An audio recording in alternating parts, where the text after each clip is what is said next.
তাফসীর মাহফিল CHP।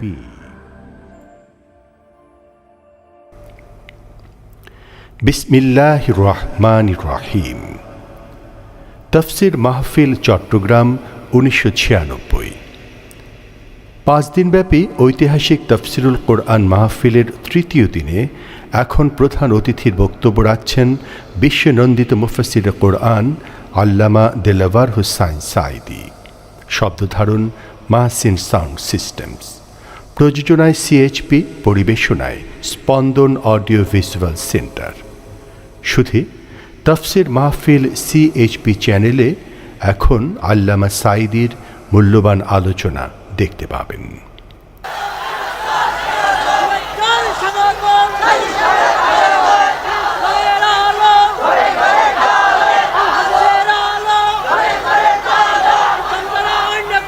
نحمده ونستعينه ونستغفره ونعوذ بالله من شرور أنفسنا ومن سيئات أعمالنا من يهد الله فلا مضل له ومن يضلله فلا هادي له ونشهد أن لا إله إلا الله وحده لا شريك له ونشهد أن سيدنا وحبيبنا ومولانا محمدا عبده ورسوله الذي أرسله بالحق بشيرا ونذيرا وداعيا إلى الله بإذنه وسراجا منيرا فقد قال الله تعالى في كلامه المجيد وفرقانه الحميد أعوذ بالله من الشيطان الرجيم بسم الله الرحمن الرحيم إن الله وملائكته يصلون على النبي يا أيها الذين آمنوا صلوا عليه وسلموا تسليما اللهم صل على سيدنا مولانا محمد وعلى آل سيدنا مولانا محمد। জোরে সরে মোহাব্বতের সাথে পড়েন সবাই, আল্লাহুম্মা সাইয়্যিদিনা মাওলানা মুহাম্মদ ওয়া আলা আলি সাইয়্যিদিনা মাওলানা মুহাম্মদ বালাগাল উলা বিকামালিহি كشف الدجى بجماله حسنت جميع خصاله صلوا عليه وآله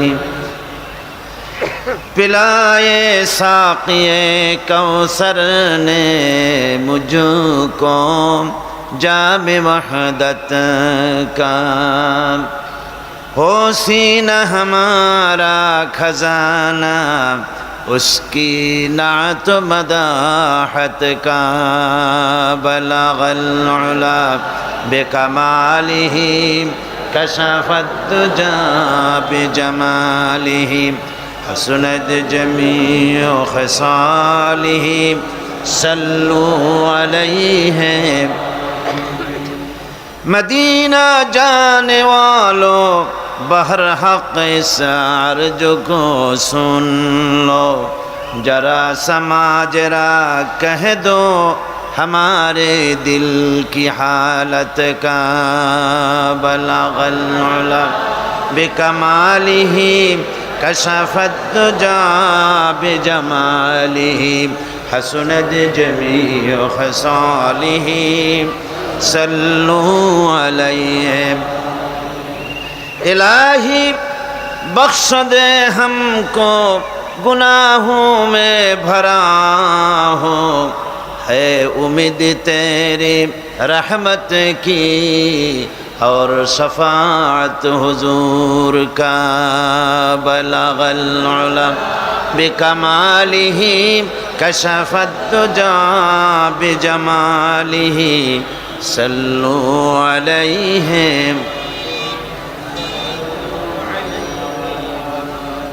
ہمارا دین و مذہب اب کا عشق و محبت ہے ہمارا ذکر ہے صلی علی اور فکر ہے صورت کا بلغ العلا بکمالہ کشف الدجى بجمالہ حسنت جمیع خصالہ صلوا عليه وآله اللهم آمين ربنا ظلمنا أنفسنا وإن لم تغفر لنا وترحمنا لنكونن من الخاسرين আয় আল্লাহ তাআলা হাজার হাজার মুসলমান নরনারী চট্টগ্রাম ইসলামী সমাজ কল্যাণ পরিষদ কর্তৃক আয়োজিত 5 দিনব্যাপী তাফসীরুল কোরআনের মাহফিলের তৃতীয় দিবসে কয়েকবার দুরুদ সালাম পড়ে তোমার দরবারে হাত তুলেছি মেহেরবানি করে দুরুদ সালাম টুকুন সোনার মদিনায় নবী পাকের রওজা মোবারকে পৌঁছিয়ে দাও तमाम পৃথিবীর মাটির নিচে যত মুমিন মুমিনাত শুয়ে আছেন তাদের আরওয়ার পরে সওয়াব পৌঁছিয়ে দাও রব্বুল আলামিন এই মাহফিলের আয়োজন যারা করেছেন আর শোনার জন্য যারা এসেছেন কিয়ামতের দিন মুসিবতের সময় এ মাহফিল আমাদের সকলের জন্য নাজাতের ওসিলা বানিয়ে দাও আল্লাহ ইয়া রব করম তু अगर करे वो बात दे जुबां को जो दिल पर असर करे रब्बना तक़ब्बल मिन्ना इन्नका अंतस समीउल अलीम वतुब अलैना इन्नका अंतत तव्वाबुर रहीम सुब्हान रब्बिका रब्बिल इज्जति अम्मा यसिफून وسلام على المرسلين الحمد لله رب العالمين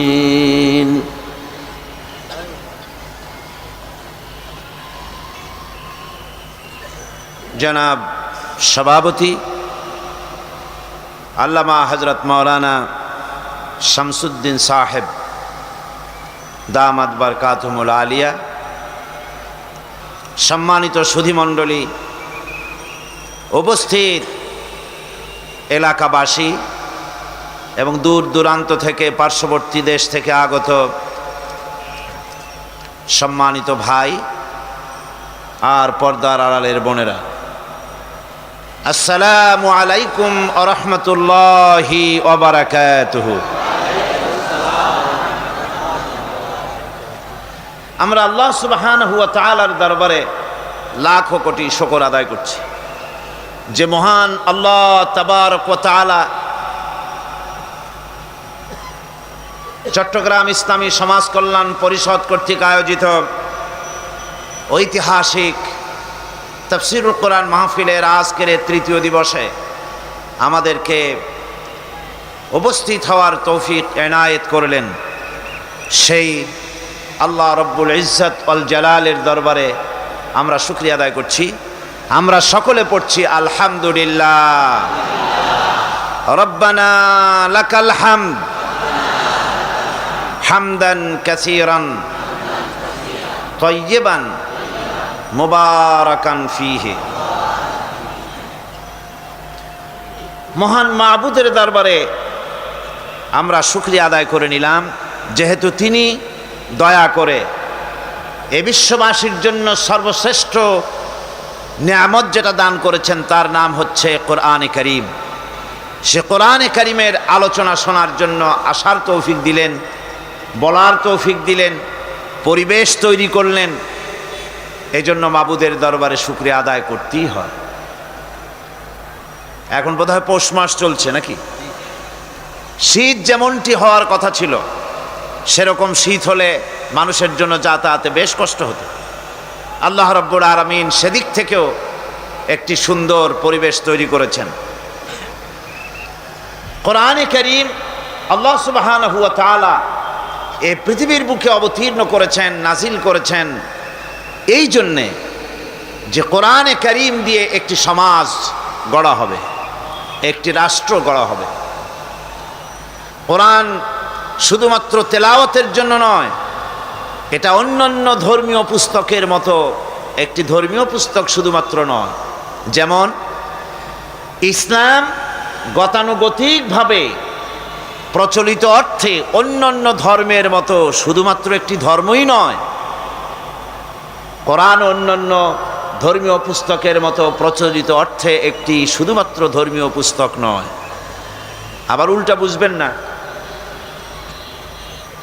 বলে বেড়াবেন না যে সাইদি সাহেব বলে গেছেন ইসলাম নাকি এখন কোনো ধর্মই না। কত নতুন নতুন কথাই শুনতেছি এখন, এরকম মানুষেরা বলে বসে।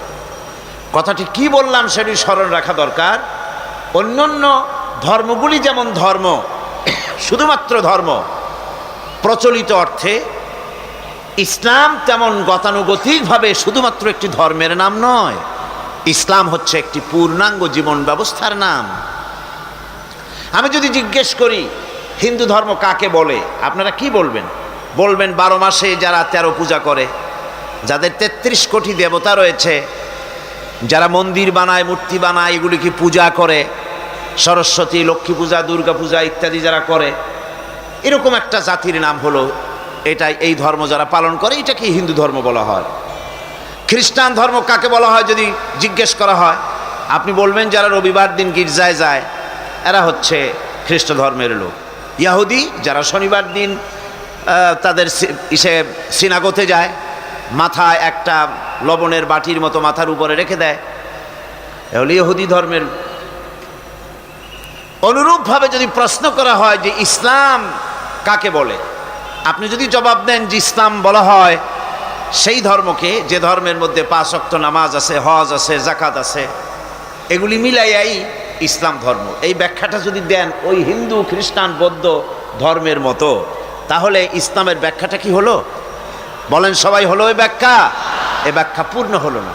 কারণ ইসলাম তো গতানুগতিকভাবে অন্যান্য ধর্মের মতো শুধুমাত্র একটি ধর্ম নয়, এটি একটি স্কিম, এটি একটি পরিকল্পনা, এটি একটি জীবন ব্যবস্থা, এটি একটি মুকাম্মাল নিজামে হায়াত, এটি একটি পূর্ণাঙ্গ শরিয়াত, যার ভেতরে মানুষের জীবনের সব কথা রয়েছে, কোনো জিনিস বাদ দেওয়া হয় নাই। এর মধ্যে রয়েছে সব মানুষের কথা, পৃথিবীর সমস্ত মানুষের কথা, তাদের প্রয়োজনের কথা সব এর মধ্যে ভরে দেওয়া হয়েছে। এমন কিছু নাই যা মানুষের দরকার অথচ কোরআনের মধ্যে বলা হয়নি। সব কিছুকে কোরআনের কারীমের মধ্যে সাজিয়ে গুছিয়ে বলে দেওয়া হয়েছে। সুতরাং গতানুগতিকভাবে অন্যান্য ধর্ম যেমন ধর্ম, তেমন ইসলাম একটি শুধুমাত্র ধর্মের নাম নয়। অনুরূপভাবে মুসলমানও অন্যান্য জাতির মতো শুধুমাত্র মুসলমান জাতি ওই রকম একটি জাতি নয়, বরং এ হলো সেই বিপ্লবী বাহিনী যারা নাকি আল্লাহ পাকের কোরআন দিয়ে নিজেকে, ব্যক্তিকে, পরিবার এবং সমাজ ও রাষ্ট্রকে যারা গড়তে চায়, যারা আল্লাহর হুকুম ছাড়া এবং রসুলের আদর্শ ছাড়া জীবনের এক মুহূর্ত পরিচালনা করে না, তারাই হচ্ছে মুসলমান। আর কোরআন হচ্ছে সেই কিতাব, এটা বেদ নয়, এটা পুরাণ নয়, এটা বাইবেল নয়, এটা জিন্দাবিস্তা নয়, এটা ত্রিপিটক নয়, এটার নাম হচ্ছে আল কোরআন। এটার নাম কি? এটা ওই ধরনের গতানুগতিকভাবে একটা ধর্মীয় পুস্তক নয় শুধু। অন্যান্য ধর্মগ্রন্থের ভেতরে রয়েছে নানান ধরনের গল্প গুজব আছে, তার মধ্যে কিস্সা কাহিনী আছে, তারপরে কিছু ভালো ভালো কথা অবশ্যই আছে, কিন্তু কোরআন এর থেকে সম্পূর্ণ স্বতন্ত্র একখানা কিতাব, একেবারেই স্বতন্ত্র। এমন জিনিস নাই যা কোরআনে বাদ দেওয়া হয়েছে। জুডিশিয়াল ল এর মধ্যে রয়েছে, ফৌজদারি দণ্ডবিধি, এর মধ্যে রয়েছে উত্তরাধিকারী আইন, এর ভিতরে রয়েছে গণতন্ত্রের কথা, এর মধ্যে রয়েছে প্রতিবেশীর সঙ্গে কি হক আদায় করবেন, প্রতিবেশীর সঙ্গে সম্পর্কটা কেমন হবে সে কথা এর মধ্যে রয়েছে, এতিমের সঙ্গে কি ব্যবহার করবেন, প্রজাপুঞ্জের সঙ্গে কি ব্যবহার করবেন, রাষ্ট্রীয় ক্ষমতায় গেলে দেশ কিভাবে চালাবেন, পার্শ্ববর্তী দেশের সঙ্গে পররাষ্ট্রনীতিটা কেমন হবে, সন্ধি কার সাথে হবে, চুক্তি কার সাথে হবে, সন্ধি কার সাথে কি হলে ভঙ্গ হবে, আপনার শিক্ষানীতি, বন্দিনীতি, আপনার ব্যবসায়িক নীতি, আপনার পারিবারিক নীতি, এক কথায় জীবনের শুরু থেকে জীবনের শেষ পর্যন্ত সব আছে। তারপরে জীবনের পরবর্তী যে আরেকটা জীবন আসবে, সে জীবনের কথাও পরিপূর্ণরূপে সাজিয়ে গুছিয়ে কোরআনে কারীমের মধ্যে বলে দেওয়া হয়েছে। এই জন্য কোরআন হচ্ছে একমাত্র হেদায়েতের সর্বশেষ কিতাব। আল্লাহর পক্ষ থেকে বিশ্ববাসীর জন্য আর একটি বর্ণ আল্লাহর কাছ থেকে আসবে না। যা দরকার সব এসে গিয়েছে।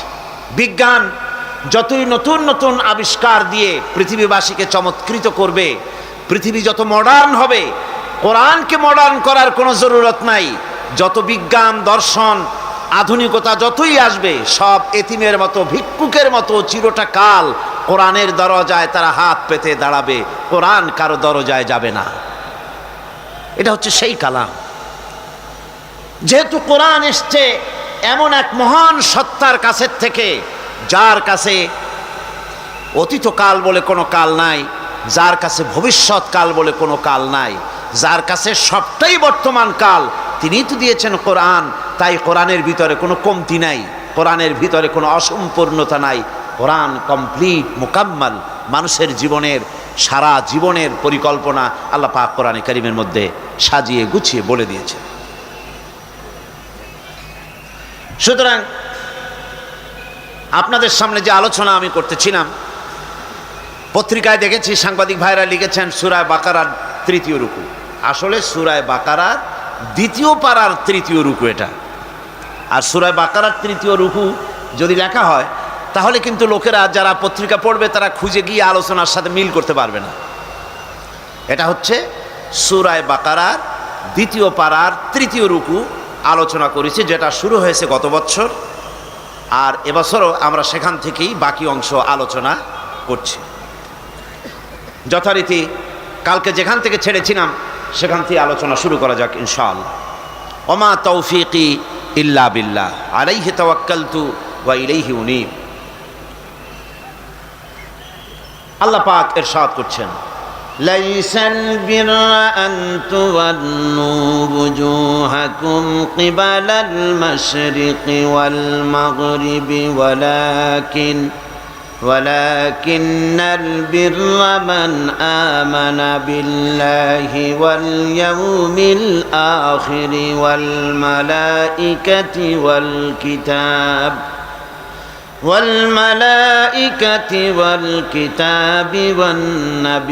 والنبيين। পূর্ব এবং পশ্চিম দিকে মুখ ঘোরানোটাই সৎকার, পুণ্যবান, নেককার হওয়ার জন্য যথেষ্ট নয়।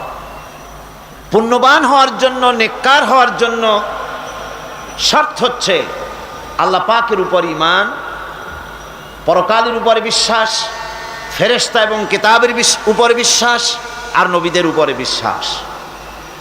আপনাদের মনে আছে যে আল্লাহ পাকের উপরে বিশ্বাসের ব্যাপারে, ঈমান বিল্লাহর উপরে আমরা গত বছর 4 দিন আলোচনা করেছি। তারপরে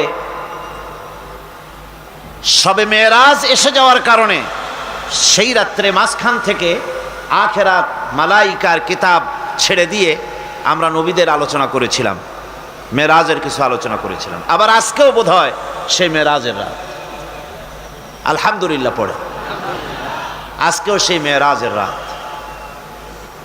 আজকের সেই পবিত্র রজনী, যে রাতে গোটা পৃথিবীবাসীকে বিস্ময় হতবাক করে দিয়ে ধুলির ধরা থেকে মানুষকে উঠিয়ে নিয়ে, এ পৃথিবীর শ্রেষ্ঠ মানুষকে আল্লাহ পাক উঠিয়ে নিলেন আপন দরবারে, আরশে আজিম ভ্রমণ করালেন এবং পৃথিবীর বুকে তাকে পাঠিয়ে দিলেন।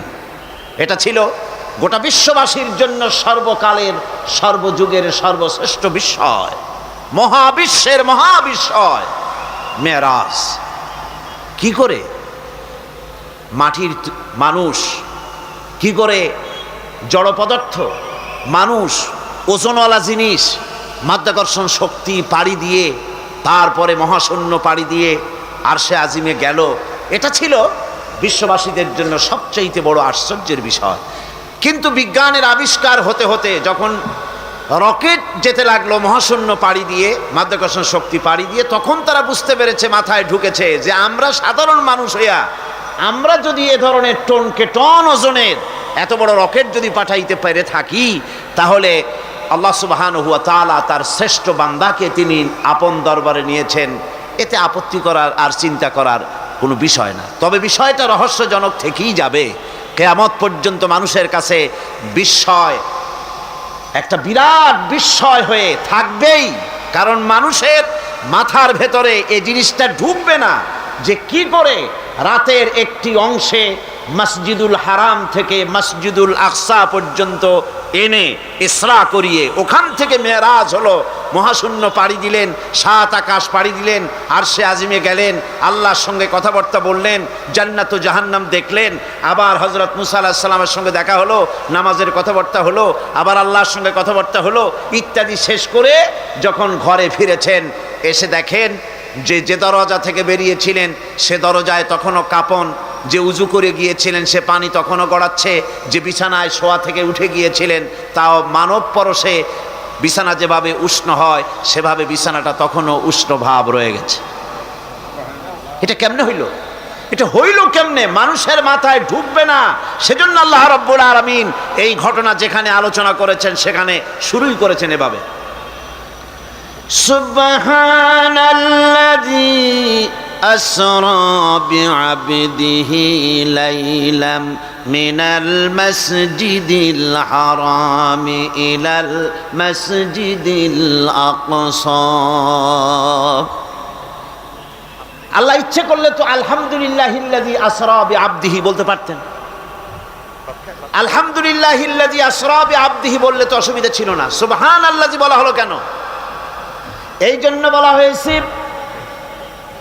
মানুষের সাধারণ মাথায়, সাধারণ মানুষের মন মস্তিষ্কের ভিতরে এত বড় ঘটনা ঢুকবে না।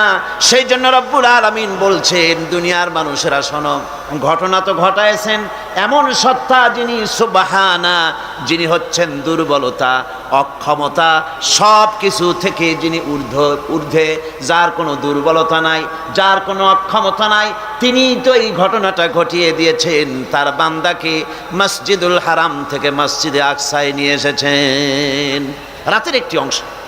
সুবহানা, সমস্ত দুর্বলতা অক্ষমতা থেকে মুক্ত তিনি। সুতরাং সেই মহাশক্তিমান, সর্বশক্তিমান, আকাশ জমিনের একচ্ছত্র মালিক, যার কোন শব্দে সব হয়ে যায়, যার কোন শব্দে সব প্রলয় হয়ে যায়, যিনি রাতকে দিন বানান, যিনি মুর্দাকে জিন্দা করেন, জিন্দাকে মৃত্যু করেন, যিনি সাগরকে নগর বানান, যিনি নগরকে সাগর বানান, যিনি পথের মানুষ ধরে দেশের মালিক বানান, আবার অসন্তুষ্ট হলে জেলখানায় ঢুকান, ফাঁসির মঞ্চে ঝুলান, যিনি আমিরকে ফকির করেন, ফকিরকে আমির বানান, এই যে প্রচণ্ড ক্ষমতার মালিক, সে আল্লাহ রাব্বুল আলামিনই এই গণনাটা ঘটিয়েছেন। সুতরাং আজও সেই পবিত্র মেরাজের রাত, রাসূল করিম সাল্লাল্লাহু আলাইহি সাল্লাম কি পেয়েছিলেন সেই মেরাজ থেকে, সেটি আমি আজকে আলোচনা করব না। সেদিন গত বছর এই দিনে তা আলোচনা করা হয়ে গেছে। আজকে যে কথাগুলি বলবো সেটা হচ্ছে ঈমান বিল্লাহ, আখিরাতের উপর ঈমান, কিতাব এবং মালাইকার উপর ঈমান এবং নবীদের উপর ঈমান। এই কথাগুলি আমরা বলে ছেড়েছি। এখন যেখান থেকে আলোচনা হবে সেটা হচ্ছে وآتى المال على حبه ذوي القربى واليتامى والمساكين وابن السبيل والسائلين وفي الرقاب وأقام الصلاة وآتى الزكاة والموفون بعهدهم إذا عاهدوا والصابرين في البأساء والضراء وحين البأس أولئك الذين صدقوا وأولئك هم المتقون।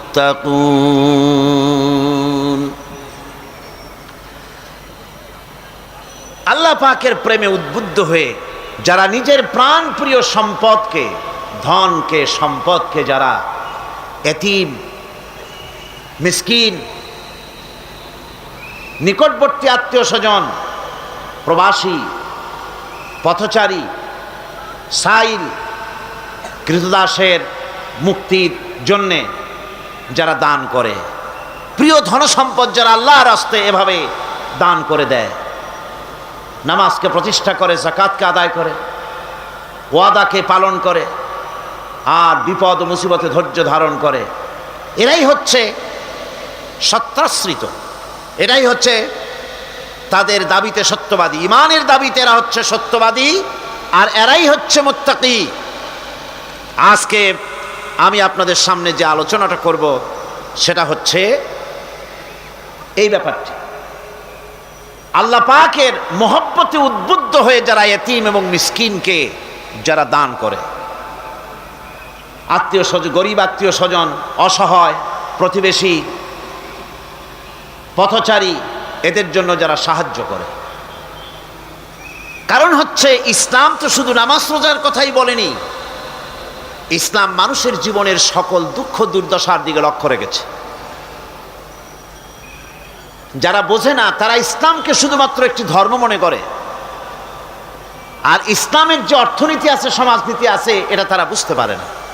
মাছের যেমন পচন ক্রিয়া শুরু হয় তার মাথা থেকে, সমাজের পচন শুরু হয় তেমন রাজনৈতিক নেতৃবৃন্দ, সমাজ নেতৃবৃন্দ এবং এক শ্রেণীর বুদ্ধিজীবীদের মাথা থেকে, তাদের থেকেই সমাজে পচন ক্রিয়া শুরু হয়ে যায়।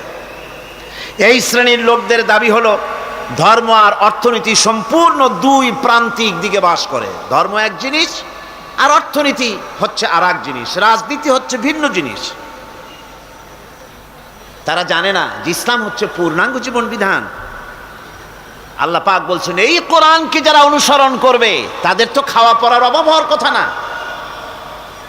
কোরআনে কারিমে আল্লাহ রাব্বুল আলামিন বলেন, ফামান তাবিআ হুদায়া ফালা খাউফুন আলাইহিম ওয়ালা হুম ইয়াহজানুন। আল্লাহ পাক বলেন এই কোরআনের অনুসরণ যারা করবে, এই কোরআনের আইন যারা মেনে চলবে, কোরআনকে মেনে যারা চলবে, এর শাসন যারা মেনে চলবে, ফালা খাউফুন আলাইহিম, ওদের জন্য কোনো ভয় নাই, ওয়ালা হুম ইয়াহজানুন, ওদের জন্য কোনো চিন্তাও নাই। কিসের ভয় নাই? যেই সমাজে কোরআনের আইন চালু হয়ে যাবে, ওই সমাজের ভিতরে চুরির ভয়, ডাকাতির ভয়, জেনার ভয়, হত্যার ভয়, ধর্ষণের ভয়, লাঞ্ছনার ভয়, গঞ্জনার ভয়, কোনো ভয় থাকবে না। ওয়ালা হুম ইয়াহজানুন, ওই সমাজের মানুষের মনে কোনো চিন্তাও থাকবে না। কিসের চিন্তা থাকবে না? যেই সমাজে কোরআন চালু হয়ে যাবে, কোরআনের আইন দিয়ে সমাজ পরিচালিত হবে, ওই সমাজের মানুষের খাওয়া পড়া, শিক্ষা, চিকিৎসা, বাসস্থানের কোনো চিন্তা থাকবে না। ইসলামী সমাজ তার গ্যারান্টি দেবে। জোরে বলেন সুবহানাল্লাহ, জোরে বলেন আলহামদুলিল্লাহ। এটা আল্লাহ পাকের ওয়াদা। কার ওয়াদা? জোরে কোন তো আল্লাহ পাক। ফামান তাবিআ হুদায়া ফালা খাউফুন আলাইহিম ওয়ালা হুম ইয়াহজানুন, আল্লাহ পাকের ওয়াদা। কিন্তু দুর্ভাগ্য আমাদের, আল্লাহর ওয়াদা বিশ্বাস হয় না। ওই যে প্রথম দিন বলেছিলাম যে ওয়াদার মৌসুম এসে গেছে, ওয়াদার এক বিরাট মৌসুম এসে গেছে। এখন থেকে যত জনসভা হবে শুনতে পারবেন শুধু ওয়াদা আর ওয়াদা। এই সব ওয়াদাগুলি মানুষেরা বিশ্বাস করে, কিন্তু আল্লাহ পাকের ওয়াদা মুসলমান হওয়া সত্ত্বেও মগজে ঢোকে না, মনের মধ্যে বিশ্বাস স্থাপন করতে পারে না। আল্লাহ পাক বলছেন কোরআনকে মানো, কোরআনকে মেনে চলো, তাহলে সমাজ সুন্দর হবে, ভয় থাকবে না, চিন্তা থাকবে না। এই পৃথিবীতে প্রথম দিন থেকেই পৃথিবীতে দুইটা শ্রেণী চলে এসেছে এই পৃথিবীতে। একটা হচ্ছে ধনী আর একটা হচ্ছে দরিদ্র। ধনী আর গরিব আবহমান কাল থেকে এই দুই শ্রেণী চলে আসছে। আদিকাল থেকেই মানুষ এই দুই শ্রেণীর ভিতরে সমতা সৃষ্টির জন্য প্রচেষ্টা চালিয়েছে। দার্শনিকরা চালিয়েছে, বিজ্ঞানীরা চালিয়েছে, এবং এক একজন এক এক ধরনের মতবাদ দিয়ে এই দুই প্রান্তিক অবস্থা থেকে একই সমান্তরালে আনার জন্য চেষ্টা আর কম করেনি। সমাজতন্ত্র পৃথিবীকে কিচ্ছু দিতে না পেরে নিজের দেশেই আত্মহত্যা করল। এরপরে আবার বাঁচার জন্য মুক্তবাজার অর্থনীতির নামে সমাজতন্ত্রীরা আবার সেই পুঁজিবাদের দিকে অগ্রসর হওয়ার চেষ্টা চালাচ্ছে। পৃথিবী সাক্ষী, দুনিয়া সাক্ষী, মানুষের তৈরি করা মতবাদ দিয়া পৃথিবীতে কোথাও স্থায়ী কোনো শান্তি আসে নাই। এ কথাটা কি মিথ্যা না সত্য? এ কথা মিথ্যা না সত্য? সুতরাং এই পৃথিবীর বুকে না সমাজবাদ দিয়ে শান্তি হবে, না পুঁজিবাদ দিয়ে শান্তি হবে। পৃথিবীর বুকে শান্তি হতে পারে কেবলমাত্র নবীদের পরিকল্পনার মাধ্যমে। কারণ দার্শনিক বিজ্ঞানীরা যা বলেছেন, পরিকল্পনা দিয়েছেন, সব তাদের মন মস্তিষ্ক প্রসূত। আর আম্বিয়া আলাইহিমুস সালাম যে পরিকল্পনা দিয়েছেন, সব আল্লাহ রাব্বুল আলামিনের দেওয়া। নবীদের পরিকল্পনা কার? জোরে চিল্লায় এখন কার? আল্লাহ রাব্বুল আলামিন তাদেরকে পরিকল্পনা দিয়েছেন। সেই পরিকল্পনার ভিত্তিতে তারা আদর্শ সেট করেছেন। মানুষের মধ্য থেকে দুঃখ, দুর্দশা, দারিদ্র, ক্ষুধা সব দূরীভূত হয়েছে, মানুষ সুখ পেয়েছে, সমৃদ্ধ পেয়েছে। ওই হাদিস আপনাদের সামনে আরও বলেছি, অনেক ওলামারা বলেছেন, আপনাদের আবার স্মরণ করিয়ে দিচ্ছি। সেই যে হযরতে খাব্বাব রাদিয়াল্লাহু তাআলা আনহু রাসূল করিম সাল্লাল্লাহু আলাইহি ওয়াসাল্লামের খেদমতে গিয়ে বলেছিলেন যে আলা তাস্তানসিরু লানা আলা তাদউ লানা, হে রাসূল আপনি কি আমাদের জন্য দোয়া করবেন না? আমরা তো না খেয়ে মরে গেলাম, আমরা তো ক্ষুধার জ্বালায় মরে গেলাম, আমরা তো মার খেতে খেতে শেষ হয়ে গেলাম, আপনি কি আল্লাহর কাছে আমাদের জন্য দোয়া করবেন না? আল্লাহর নবী কাবা শরীফের ছায়ায় আরাম ফরমাচ্ছিলেন। হযরতে খাব্বাবের কথা শুনে আল্লাহর নবী উঠে বসলেন আর তিনি বললেন, ও সাহাবী খাব্বাব শোনো, তোমাদের আগে এই জমিনে যারা দ্বীনের দাওয়াত দিতে এসেছিলেন তাদেরকে সমাজ শক্তি, রাষ্ট্র শক্তি তাদেরকে ধরত। ফায়ুহফারু লাহু ফিল আরদ, এরপরে তার জন্য জমিনে গর্ত খনন করা হতো, কবর খনন করা হতো। ফায়ুজআলু ফিহা, এরপরে সেই কবরের ভিতরে তাকে কোমর পর্যন্ত গেড়ে দিত। সুম্মা ইউতা বিল মানশার, এরপরে করাত আনা হতো। ফায়ুদাউ আলা রাসিহি, এরপরে তার মাথার উপরে সে করাত রাখা হতো। ফায়ুজআলু নিসফাইন, এরপরে করাত চালায়া জীবিত মানুষটাকে চিরে দ্বিখণ্ডিত করে ফেলে দিত। মা ইয়াসুদ্দুহু যালিকা আন দীনি, এত কষ্ট দেওয়ার পরেও, এত নির্যাতন দেওয়ার পরেও সেই যুগের দ্বীনের একজন দায়ীকেও তারা এক চুলো দ্বীন থেকে সরাই দিতে পারে নাই। ও খাব্বাব শোনো, ওয়াল্লাহি লা ইউতাম্মান্নাল্লাহু হাযাল আমরা হাত্তা ইয়াসিরার রাকিবু মিন সানা ইলা হাদারামাউত। ও খাব্বাব শোনো, আমি আল্লাহর নামে কসম করছি, আমি আল্লাহর নামে শপথ করছি, ইয়েমেনের রাজধানী সানা থেকে শুরু করে এই হাজারামাউত পর্যন্ত লোকেরা যাতায়াত করবে, নারী চলবে, সদাগররা চলবে, টাকা নিয়ে চলবে, যৌবন নিয়ে চলবে, মানুষেরা চলাফেরা করবে, দিনেও যাবে রাতেও যাবে। লা ইয়াখাফু ইল্লাল্লাহ, ওই মানুষগুলির মনের মধ্যে আল্লাহ রাব্বুল আলামিনের ভয় ছাড়া কোনো ভয় থাকবে না। জোরে কোন সুবহানাল্লাহ।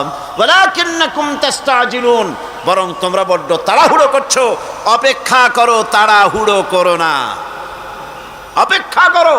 এরকম সমাজ আসবে, চুরি, ডাকাতি, জেনা, ব্যভিচার, হত্যা, ধর্ষণ, ক্ষুধা, দারিদ্র কিচ্ছু থাকবে না। একটি সুন্দর সোনার সমাজ তৈরি হয়ে যাবে। রাসূল করিম সাল্লাল্লাহু আলাইহি ওয়াসাল্লাম মুসলমান মানুষ যখন ইসলাম কবুল করতে লাগলো, তাদেরকে ইসলাম গ্রহণের আহ্বান জানিয়ে তাদেরকে যে কথাটা তিনি বলতেন সেটা ছিল, ইয়া আইয়ুহান নাস কুলু লা ইলাহা ইল্লাল্লাহ তুফলিহু। এটা হলো রাসূলের কথা। আল্লাহর নবী বলতেন, মানব সকল কল্যাণ যদি পেতে চাও, মুক্তি যদি পেতে চাও, বাঁচতে যদি চাও, যদি শোষণ বঞ্চনা থেকে যদি মুক্তি পেতে চাও, তাহলে পড়ো লা ইলাহা ইল্লাল্লাহ। জোরে পড়েন লা ইলাহা ইল্লাল্লাহ, লা ইলাহা লা ইলাহা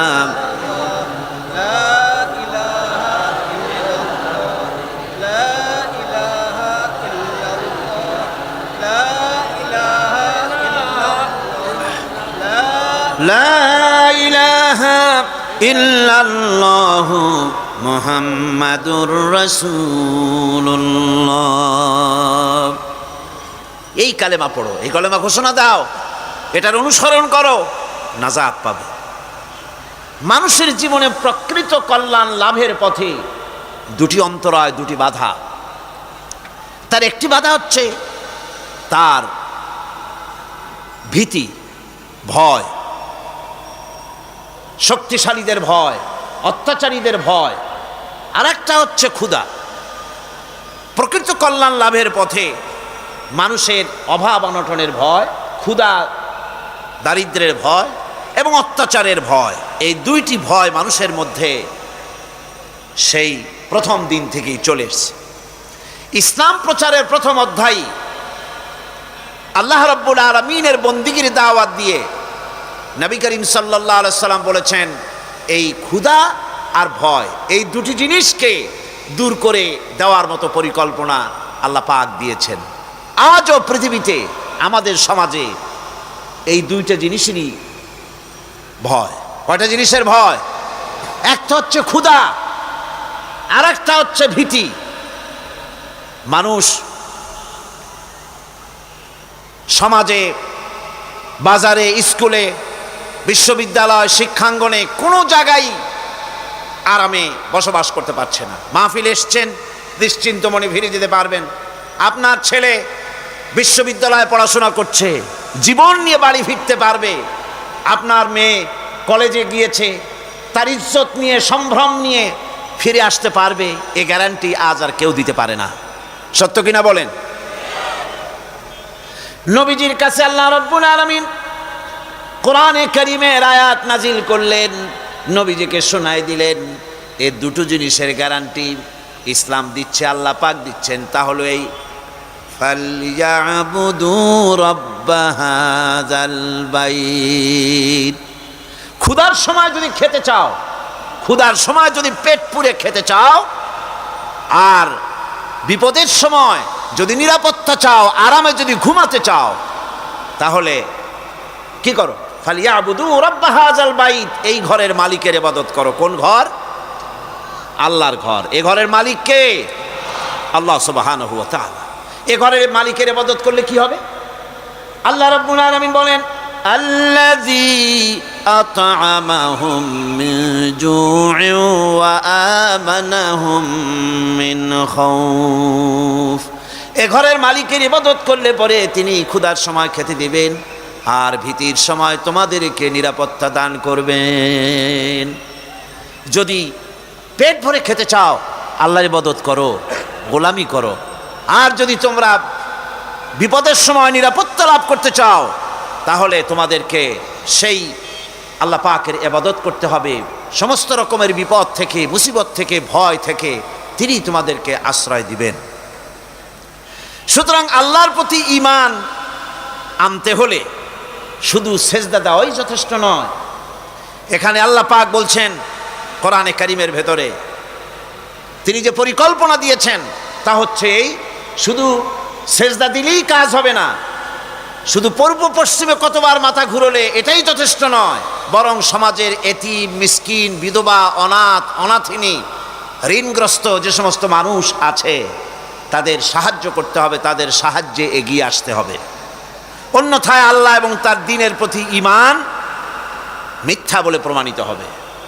নামাজের ভিতরে আমরা সূরা মাউন পড়ি, কি বলা হচ্ছে সেখানে? আরাআইতাল্লাযী ইউকাযযিবু বিদ্দীন ফাযালিকাল্লাযী ইয়াদুল ইয়াতীম ওয়ালা ইয়াহুদ্দু আলা তুআমিল মিসকিন। দ্বীন ইসলাম তথা বিচারের দ্বীনকে অস্বীকার করেছে যে সে লোকটি সম্পর্কে কি তুমি বিবেচনা করেছো? সে কোন লোকটি? যে লোকটি এতিমকে গলা ধাক্কায় দেয়, মিসকিনদেরকে খেতে দেয় না, পরস্পরকে মিসকিনকে খাবারের ব্যাপারে উৎসাহিত করে না, এতিমকে গলা ধাক্কা দেয়। এই জন্য পরকালকে অস্বীকার করলো, এই জন্য ইসলামকে অস্বীকার করলো, এই জন্য দ্বীনকে অস্বীকার করলো। এরপরে সে নামাজ পড়ুক, রোজা রাখুক, তার নামাজ, রোজা, হজ, যাকাতের গুরুত্ব বহন করবে না। কিয়ামতে যেসব লোক জাহান্নামে যাবে তার মধ্যে দুটি কারণ হবে সবচেয়ে বড়।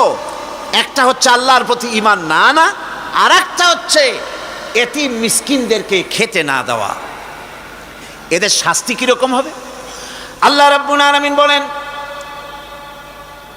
যারা এতিম মিসকিনদেরকে খেতে দিবে না, গলায় ধাক্কা দিবে, তাদের সঙ্গে দুর্ব্যবহার করবে, আল্লাহ পাক বলেন তাদের অবস্থা কি হবে শোনো। খুযুহু ফাগুল্লুহু সুম্মাল জাহিমা সাল্লুহু। বলা হবে ধরো এই লোকটারে, ধরো আর তাকে তার গলায় ফাঁস লাগাও, তাকে জাহান্নামে নিক্ষেপ করো। নাউযুবিল্লাহি মিন যালিক। আর এরপরে তাকে 70 হাত 70 গজ শিকল দিয়ে তাকে বেঁধে ফেলো, তাকে জাহান্নামে নিক্ষেপ করো। কারণটা কি? কারণ হলো ইন্নাহু কানা লা ইউমিনু বিল্লাহিল আযীম ওয়া লা ইয়াহুদ্দু আলা তুআমিল মিসকিন। গলায় ফাঁস লাগায়া 70 হাত শিকল দিয়া বাঁধা জাহান্নামে নিক্ষেপ করো, কারণ সে আল্লাহর উপর ঈমান আনে নাই।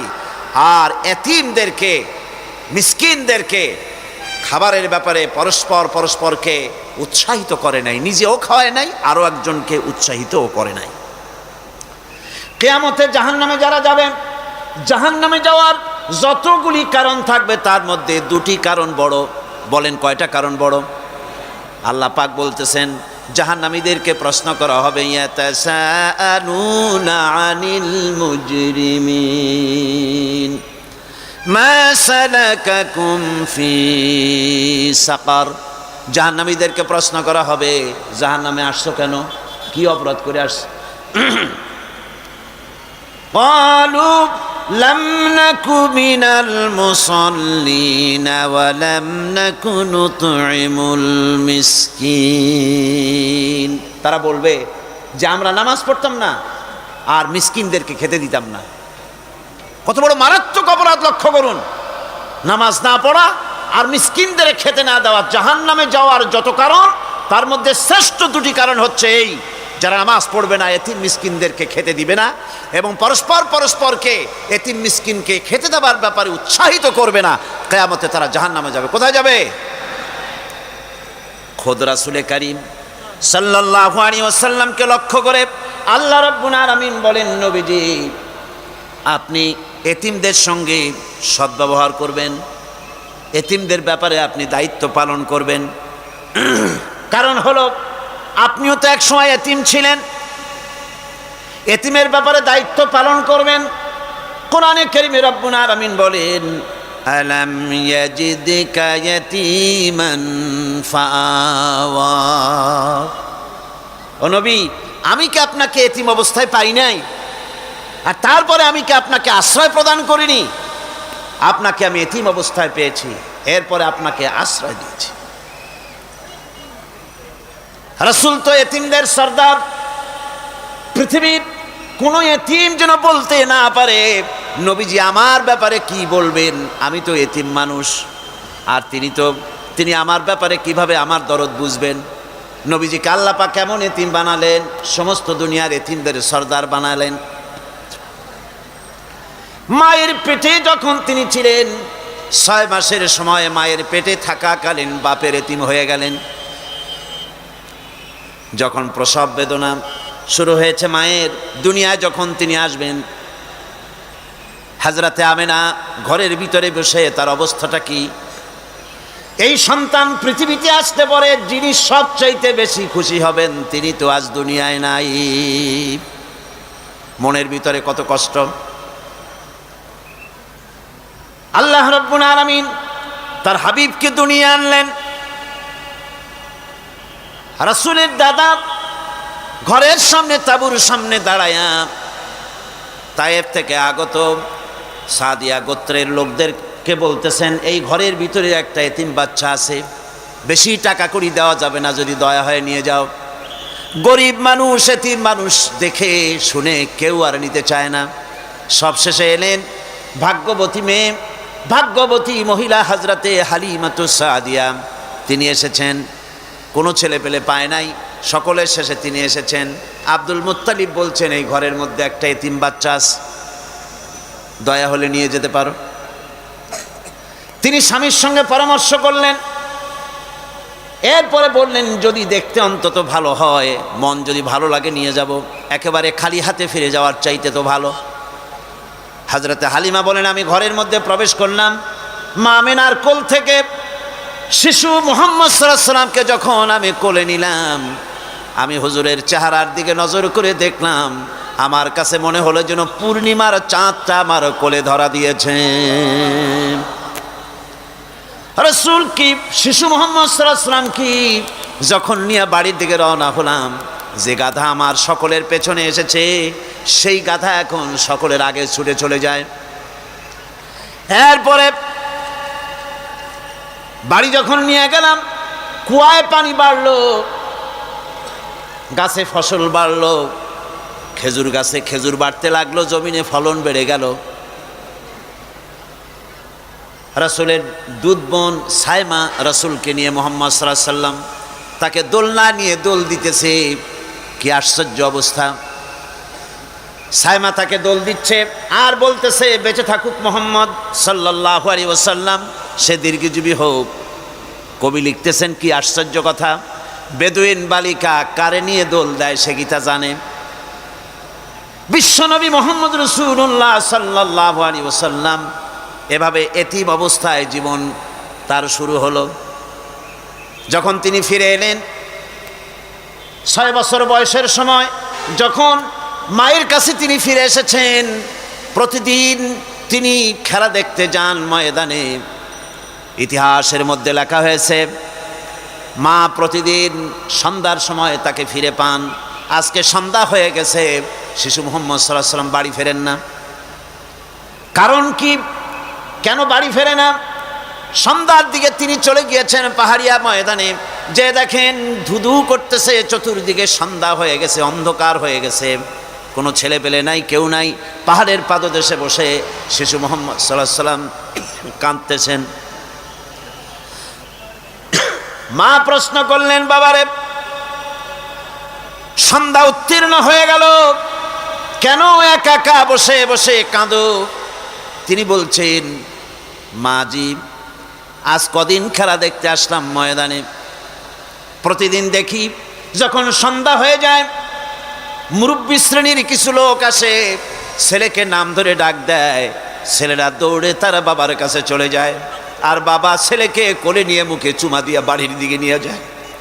আমি আজ কদিন পর্যন্ত এই ময়দানে এলাম, কোনোদিন সন্ধ্যাবেলায় তো কেউ এসে আমাকে মুহাম্মদ বলে একটা ডাক দিল না। আমার আব্বা কি নাই?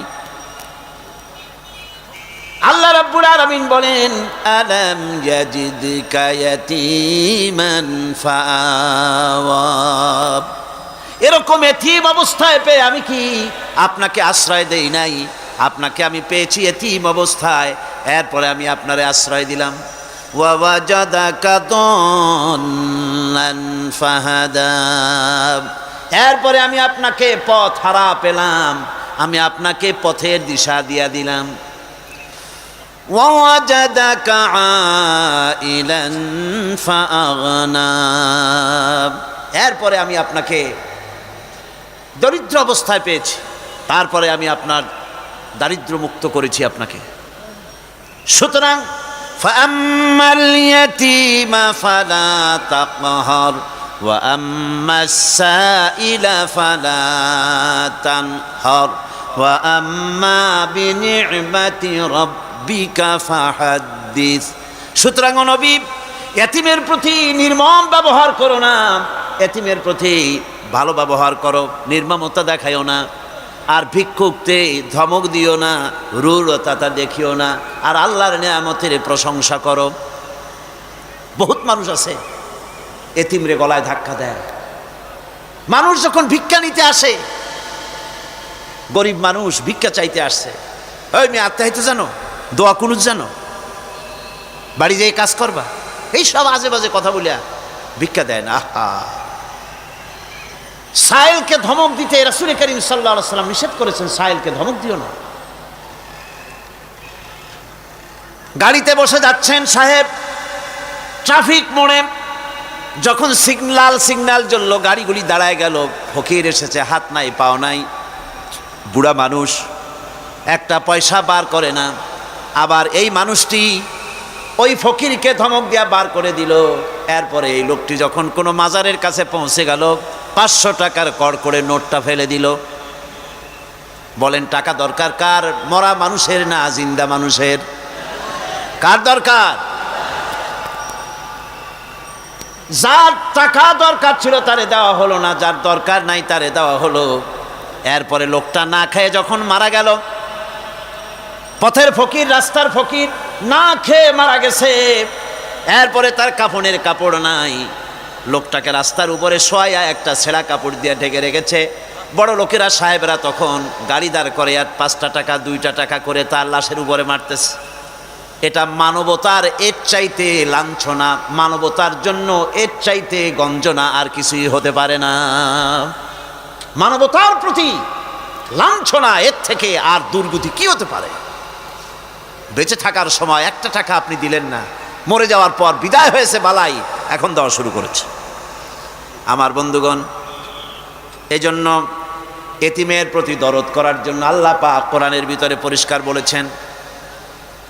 রাসূল করিম সাল্লাল্লাহু আলাইহি ওয়াসাল্লাম নিজে এতিম ছিলেন, আর এতিমের প্রতি তার এত দরদ ছিল। একবার তিনি ঈদের দিকে নামাজ পড়ার জন্য যাচ্ছেন, প্রতিমধ্যে দেখেন একটা বাচ্চা ছেলে কাঁদতেছে। এই রাস্তায় কত মানুষ গেল, কেউ দাঁড়ালো না থমকে, বাচ্চার ক্রন্দন কাউকে থামাইতে পারলো না।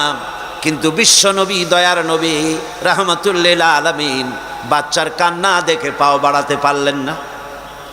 নবীজি দাঁড়ায় গেলেন, জিজ্ঞেস করেন, ও বাচ্চা, ঈদের দিনে কাঁদো কেন? ঈদের দিনে তো কাঁদতে নাই। বাচ্চা বলে, তোমার কাছে বলবো না, আমি সেই সকালবেলা থেকে বসে আছি। আমি যদি মক্কার আব্দুল্লাহর পুত্র মুহাম্মদ রাসূলুল্লাহ সাল্লাল্লাহু আলাইহি সাল্লামকে পাই, মনের দুঃখ তার কাছে বলবো। বিশ্ব নবী জমিনের উপরে বসে পড়লেন, বাচ্চারে কোলের উপরে উঠায় বলেন, বাচ্চা বলো কি তোমার দুঃখ? তুমি যার জন্য বসেছো আমি তো সেই এতিম নবী, কি বলতে চাও? বাচ্চা বলতেছেন, ইয়া রাসূলুল্লাহ, আমার বাবা মারা গেছে। সেই ছোট্টবেলায় একেবারেই তখন মায়ের পেট থেকে আমি আসার পর বাপ মরে গেল। আমার মা আর একজনের সঙ্গে বিয়ে বসেছে। সেই পুরুষটি আমারে দেখতে পারে না। আমার মা যদি আমারে কোলে করে এসে সহ্য করতে পারে না, আমারে চুমা খাইলে সহ্য করতে পারে না, আমারে খাবার দিলে মা মার খায়। আজ ঈদের দিনে রাতে আমার মা আমাকে বলল, বাবারে তোমার কপাল খারাপ, তোমার বাবা মারা গেছে, তোমাকে সাহায্য করার কেউ নাই, আমি তোমার যত্ন করতে পারলাম না, কোলে নিয়ে চুমাও দিতে পারি না, আমার এমনই কপাল খারাপ। সুতরাং এতিমের দরদ এতিম ছাড়া আর কেউ বুঝবে না। তুমি আজ চলে যাও, ওই রাস্তায়, ঈদের রাস্তায় দাঁড়ায় থাকো, মাঠের রাস্তার পাশে, বিশ্বনবীর কাছে তোমার দুঃখ বলো, এতিমের দুঃখ তিনি বুঝবেন। আমি মায়ের কথা মতো এই জায়গায় এতক্ষণ বসে আছি, হুজুর আপনি দয়া করে, আমার কথা তো আপনার কাছে বললাম, আমার মনের এই দুঃখ। নবীজি বাচ্চার কথা শুনতেছিলেন, চোখ দিয়া পানি পড়তেছিল। বাচ্চাকে বুকের সঙ্গে জড়িয়ে ধরে নবীজি বলেন, ও এতিম, মুহাম্মদ সাল্লাল্লাহু আলাইহি ওয়াসাল্লাম যদি তোমার পিতা হন আর হযরতে আয়েশা যদি তোমার মা হয়ে যায়, বলো তোমার মনের দুঃখ মেটে নাকি? ছেলে ডুকরে কেঁদে উঠলো আর বলল, ইয়া রাসূলুল্লাহ, আপনি যদি আমার পিতা হন আর আয়েশা যদি আমার মা হয়ে যায়, এর থেকে বড় সৌভাগ্যের আমার তো আর কিছুই নাই। নবীজি এতিমকে বাড়ি নিয়ে গিয়ে হযরতে আয়েশার হাতে তুলে দিয়ে বললেন, আয়েশা রে, পবিত্র ঈদের দিনে আল্লাহ রাব্বুল আলামিন তোমার জন্য একটা উপহার পাঠিয়েছেন, এটা যত্ন করো। এতিমের প্রতি দরদ রাখার জন্য আল্লাহ রাব্বুল আলামিন বলেছেন, এতিম, মিসকিন, বিধবা, অসহায় লোক, তাদের প্রতি যাতে করে মুসলিম সমাজ লক্ষ্য রাখে, সেজন্য আল্লাহ পাক নির্দেশ করেছেন। বুখারী এবং মুসলিম শরীফের হাদিসে এসেছে, আস-সাই আলাল আরমালাত ওয়াল মিসকিন কাস-সাই ফি সাবিলিল্লাহ। বিধবাদের জন্য, মিসকিনের জন্য কেউ যদি কোনো উদ্যোগ গ্রহণ করে, কেউ কোনো সাহায্য দেয়, জিহাদের ময়দানে জিহাদ করে আল্লাহর রাস্তায় যে সওয়াব পাওয়া যায়, যে মর্যাদা পাওয়া যায় আল্লাহর কাছে, এতিম মিসকিন বিধবাকে সাহায্য করলে সেই সওয়াব আল্লাহ রাব্বুল আলামিন আমলনামায় দিয়ে দেন। ইসলাম যেহেতু মজলুম মানবতার জন্যে পৃথিবীতে এসেছে, যারা বলে ইসলাম পুঁজিবাদের আশ্রয়স্থল, তাদের মতো বেকুব আর নাই। এই কথা তারা বলে উদ্দেশ্যমূলকভাবে, রাজনৈতিক উদ্দেশ্যমূলকভাবে সব কথা বলে।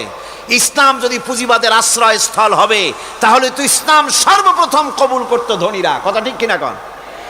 কিন্তু ইসলাম কবুল করলো সর্বপ্রথম কারা? সর্বপ্রথম ইসলাম কবুল করেছে নিগৃহীত, নির্যাতিত গরিব মানুষগুলি, হযরত বেলালের মতো মানুষ, আম্মারের মতো মানুষ। এই সব গরিব মানুষগুলি, নারী, গরিব, অসহায়, নির্যাতিত, তারা ইসলাম কবুল করেছেন সর্বপ্রথম। সুতরাং ইসলাম পুঁজিবাদের আশ্রয়স্থল নয়, ইসলাম হচ্ছে দুনিয়ার সমস্ত মজলুম মানবতার আশ্রয়স্থল। যেরকম আলহামদুলিল্লাহ। আমার বন্ধুগণ, ইসলামী বিপ্লবীর দাওয়াতের পর্যায়ে মক্কি জিন্দিগিতে যখন সূরাগুলি রাসূলের আসতেছিল, সেই সময় আল্লাহ রাব্বুল আলামিন বলেছেন, ওয়াহাদাইনাহুন নাজদাইন। আমি কি উভয় স্পষ্ট পথ তাদেরকে দেখায় দেই নাই? উভয় স্পষ্ট পথ তাদেরকে দেখানো হয়েছে। ফালাকতাহামাল আকাবাতা ওয়া মা আদরাকা মাল আকাবা ফাক্কু রাকাবা। তুমি কি জানো, তারা আসল কথা হলো তারা সেই দুর্গম বন্ধুর ঘাঁটিটি অতিক্রম করতে চায় না। তুমি কি জানো সেই বন্ধুর দুর্গম ঘাঁটিটি কি? তা হচ্ছে শৃঙ্খল বন্দি দশা থেকে মানুষদেরকে মুক্ত করে দেওয়া, আর আও ইতআমুন ফি ইয়াউমিন যী মাসগাবা ইয়াতীমান যা মাকরাবা আও মিসকিনান যা মাতরাবা। উপবাসের দিনে নিকটবর্তী এতিম দুঃখীকে খেতে দেওয়া, আর ধুলামলিন মিসকিন যারা আছে তাদেরকে খেতে দেওয়া, যাদের পেটে খাবার নাই ক্ষুধার দিনে খুঁজে খুঁজে তাদেরকে খাবার দেওয়া। এই সমস্ত কাজ যারা করবে আল্লাহ রাব্বুল আলামিন তাদের সম্পর্কে বলেছেন, উলাইকা আসহাবুল মাইমানা। কিয়ামতের দিন এদের ডান হাতে আল্লাহ রাব্বুল আলামিন আমলনামা দান করবেন। জোরে কোন সুবহানাল্লাহ। আমলনামা বেঈমান যারা তাদের হাতে আসবে, তাদের কোন হাতে আসবে? বাম হাতে। আর আমলনামা ডান হাতে আসবে কাদের? এই সমস্ত লোকদের যারা এতিমকে, মিসকিনকে যারা খেতে দিয়েছে। আর খেতে দিয়ে, এতিম মিসকিনদেরকে খেতে দিয়ে তারপরে এর দ্বারা তাদেরকে কোনো খোঁটা দেয় নাই। তাদেরকে কেন খাওয়াস? কোরআনে কারীম বলছে, وَيُطْعِمُونَ الطَّعَامَ عَلَى حُبِّهِ مِسْكِينًا وَيَتِيمًا وَأَسِيرًا। আল্লাহর সৎ লোকেরা আল্লাহর ভালোবাসায় উদ্বুদ্ধ হয়ে খাবার খাওয়ায় মিসকিনদেরকে, এতিমদেরকে। আর তারা বলে, ইন্নামা নুতঈমুকুম লিওয়াজহিল্লাহি লা নুরিদু মিনকুম জাযাআন ওয়ালা শুকুরা। আমরা যে তোমাদের খাইতে দিলাম, এ খাওয়াচ্ছি শুধুমাত্র আল্লাহকে খুশি করার জন্য। কারে খুশি করার জন্য? আল্লাহরে খুশি করার জন্য। এই খাবারের ব্যাপারে তোমাদের কাছ থেকে কোনো কৃতজ্ঞতা চাই না। যেটা করি সেটা আল্লাহর জন্যই করি, আল্লাহকে খুশি করার জন্য। সুতরাং না কৃতজ্ঞতা চাই, না এর দ্বারা কোনো বিনিময় চাই। আল্লাহ রাব্বুল আলামিন এতিমের মাল সম্পদ আত্মসাৎ করার ব্যাপারে কঠোরভাবে নিষেধ ঘোষণা করেছেন। এতিমের মাল সম্পদ যেন আত্মসাৎ করো না। কোরআনে কারিমে স্পষ্ট ভাষায় বলা হয়েছে, وآتوا اليتامى أموالهم ولا تبدلوا الخبيث بالطيب। এতিমের মাল ধন সম্পত্তি যথাযথভাবে তাদের হাতে ফিরিয়ে দাও। ওয়ালা তাবাদদালুল খাবিসা বিত-তাইয়্যিব, আর তাদের ভালো মালগুলি তোমার খারাপ মাল দিয়া বদলাইয়া দিও না। ওয়ালা তাকুলু আমওয়ালাহুম ইলা আমওয়ালিকুম ইন্নাহু কানা হুবান কাবীরা। আর তাদের সম্পদ তোমাদের সম্পদের সাথে যেন মিশাইয়া হজম করে ফেলে দিও না, এটা অত্যন্ত মস্ত বড় গুনাহ। এ কাজ তোমরা করবে না। এতিমের ধন সম্পত্তি সাধারণত মামা এবং চাচাদের হাতে থাকে, ঠিক কিনা? কথা বোঝেন কিনা? এতিমের সম্পদ থাকে তাদের কাছে, মামা আর চাচাদের কাছেই বেশিরভাগ থাকে। এতিম তো ছোট্ট মানুষ, বড় হতে সময় লাগে। এই ফাঁকে তার ভালো মালগুলি নিয়ে তার বদলে নিজের পচা মাল রেখে দেয়, অথবা তার ভালো সম্পত্তিটা নিজের সম্পত্তির সাথে মিলাইয়া একাকার করে ফেলে দেয়। আল্লাহ রাব্বুল আলামিন কঠোরভাবে নিষেধ করেছেন, খবরদার এই কাজটি করবে না। যারা এমন কাজ করে, এতিমের মাল যারা নষ্ট করে, এতিমের মাল যারা খায়, তাদের সম্পর্কে আল্লাহ পাক বলছেন, ইন্নাল্লাযীনা ইয়াকুলুনা আমওয়ালাল ইয়াতামা যুলমান ইন্নামা ইয়াকুলুনা ফি বুতুনিহিম নারা ওয়া সায়াসলাউনা সাঈরা। অন্যায়ভাবে এতিমের মাল যারা ভক্ষণ করে, তারা তো এতিমের মাল খায় না, বরং পেটের মধ্যে তারা আগুন ঢুকায়। পেটের মধ্যে কি ঢুকায়? আর অচিরেই এদেরকে জাহান্নামে নিক্ষেপ করা হবে। কোথায় নিক্ষেপ করা হবে? জাহান্নামে। যারা এতিমের মালকে ভক্ষণ করে, এতিমের মাল নষ্ট করে, এতিমের হক নষ্ট করে, তাদের জায়গা জাহান্নাম। আর এতিমের মাল যারা খায়, তারা যেন আগুন খায়। কি খায়? এতিমের ধন সম্পদ হজমকারীদের ব্যাপারে তাদের যে বিরাট হীনমন্যতা কাজ করে, এজন্য আল্লাহ পাক বলতেছেন, কাল্লা বাল্লা তুকরিমুনাল ইয়াতীম। না, কখনোই নয়। আসল ব্যাপার হচ্ছে তোমরা হীনমন্যতার কারণে এতিমকে সম্মান দাও না, এতিমকে মর্যাদা দাও না। ওয়ালা তাহাব্বুনা আলা তাআমিল মিসকিন, আর মিসকিনদেরকে তোমরা পরস্পরকে খেতে দেওয়ার জন্য তোমরা উৎসাহিত করো না। নিজেরাও খাওয়াও না, অন্যদেরকেও সে পথে উৎসাহিত করো না। এই যে কাজগুলি তোমরা করো, এটা মস্ত বড় অপরাধ। আল্লাহ রাব্বুল আলামিন এতিমের মাল সম্পর্কে আরো বলছেন, ওয়ালা তাকরাবু মালাল ইয়াতীম ইল্লা বিল্লাতী হিয়া আহসান হাত্তা ইয়াবলুগা আশুদ্দাহু। আল্লাহ পাক বলছেন, এতিমের মালের নিকটবর্তীও হবে না যতক্ষণ পর্যন্ত তারা যৌবন প্রাপ্ত না হয়, বুদ্ধি শুদ্ধি না আসে, ততক্ষণ পর্যন্ত এতিমের মালের কাছে যাবে না। হ্যাঁ, যাবে মালটাকে রক্ষণ করার জন্য, রক্ষণাবেক্ষণ করার জন্য, মালগুলি খাওয়ার জন্য না।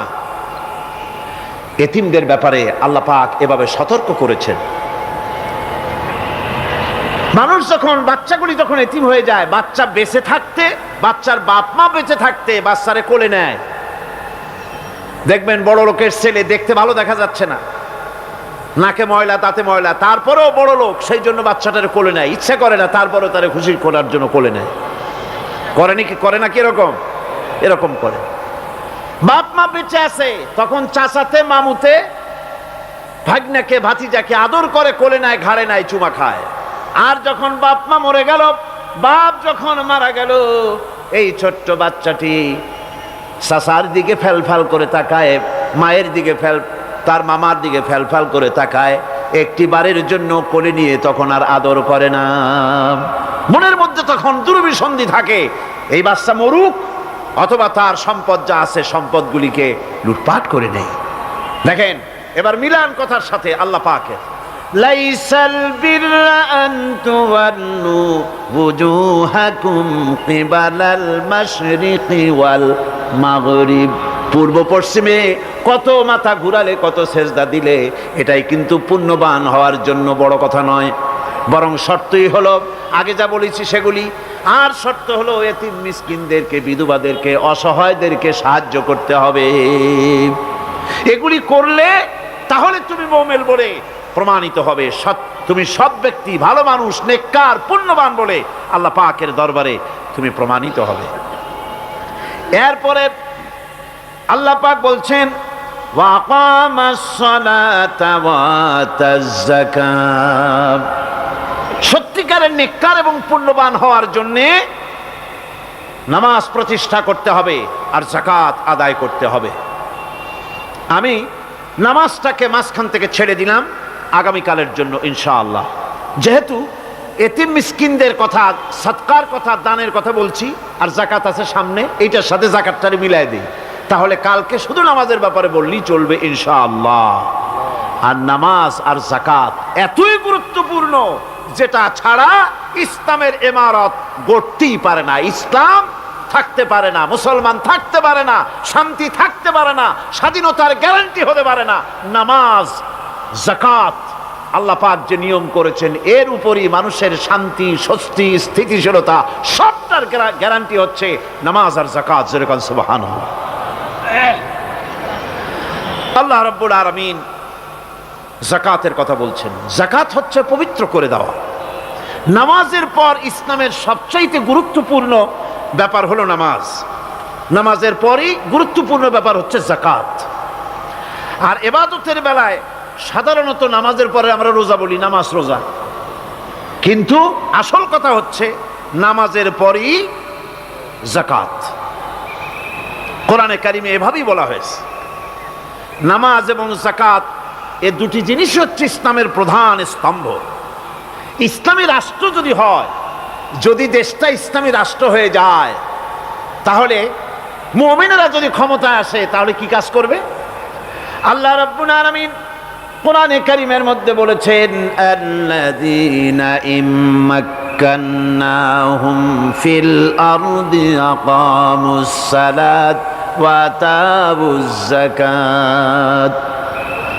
আমার মুমিন বান্দারা যদি ক্ষমতায় আসে, মুমিনরা যদি ক্ষমতা পায়, তাহলে চারখানা কাজ করবে। কয়খান কাজ? জোরে চিল্লায় কোন কয়খান? প্রথম কাজ, ক্ষমতায় এসেই নামাজ প্রতিষ্ঠা করবে। প্রথম কাজ কি? নামাজ প্রতিষ্ঠা করবে। সে নামাজের কথা বলবো কালকে। 2 নম্বরের কাজ হলো যাকাত আদায় করবে। 2 নম্বরের কাজ কি? যাকাত আদায় করবে। যাকাত বোর্ড গঠন করবে না, যাকাত আদায় করবে। যে সরকার নামাজ প্রতিষ্ঠা করে না, সে সরকারের যাকাত বোর্ড করে যাকাত আদায় করার অধিকার থাকার কথা নয়। সুবিধাবাদ জিন্দাবাদ দিলে তো চলবে না। যাকাতের টাকা নিয়ে করেন কল্যাণমূলক কাজ, কিন্তু আল্লাহর হুকুম তো সেরকম না। আল্লাহর প্রথম হুকুম হলো নামাজ প্রতিষ্ঠা করতে হবে, তারপরে যাকাত আদায় করতে হবে। কোরআন শরীফ খোলার সাথে সাথে যে জিনিসটা নজরে পড়ে সেটা কি? কোরআনে কারীম খোলার সঙ্গে সঙ্গে যে জিনিসটি নজর পড়ে তা হলো আলিফ লাম মিম যালিকাল কিতাবু লা রাইবা ফীহি হুদাল লিল মুত্তাকিন আল্লাযীনা ইউমিনুনা বিল গায়বি ওয়া ইউকিমুনাস সালাতা ওয়া মিম্মা রাযাকনাহুম ইউনফিকুন। এই কিতাবের মধ্যে কোনো সন্দেহ নাই, মুত্তাকিনদের জন্য কিতাব হেদায়েত, হেদায়েতের জন্য এসেছে। আর মুত্তাকি হচ্ছে তারা যারা নাকি গায়েবের প্রতি ঈমান আনে, অদৃশ্যকে বিশ্বাস করে, নামাজকে প্রতিষ্ঠা করে, আর আমি যে রিজিক দিয়েছি তার দ্বারা আমার রাস্তায় খরচ করে। ইসলাম নামাজের পরই যাকাতের জায়গাটা দিয়েছে। যেখানেই আছে আকিমুস সালাত, সেখানেই আছে ওয়াতুজ যাকাত।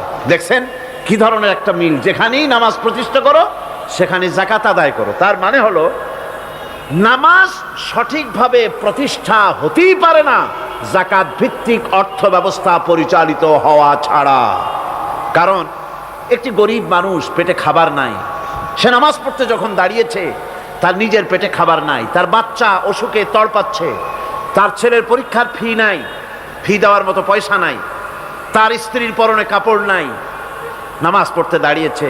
স্বাভাবিকভাবেই নিজের ক্ষুধার যন্ত্রণা, বিবি বাল বাচ্চার কষ্টের কথা এগুলি তার মনের মধ্যে তোলপাড় করে উঠবে। এ কথা আল্লাহর চাইতে আর কে ভালো বুঝবে? সেই জন্য আল্লাহ পাক বলেছেন, আকিমুস সালাত ওয়া আতুজ যাকাত, নামাজ প্রতিষ্ঠা করো, যাকাত আদায় করো। নামাজ আর যাকাতকে পাশাপাশি রাখা হয়েছে। আর এই নামাজ আর যাকাত দুনিয়ার সমস্ত নবীদের উপর আল্লাহ ফরজ করেছিলেন। কোন সুবহানাল্লাহ।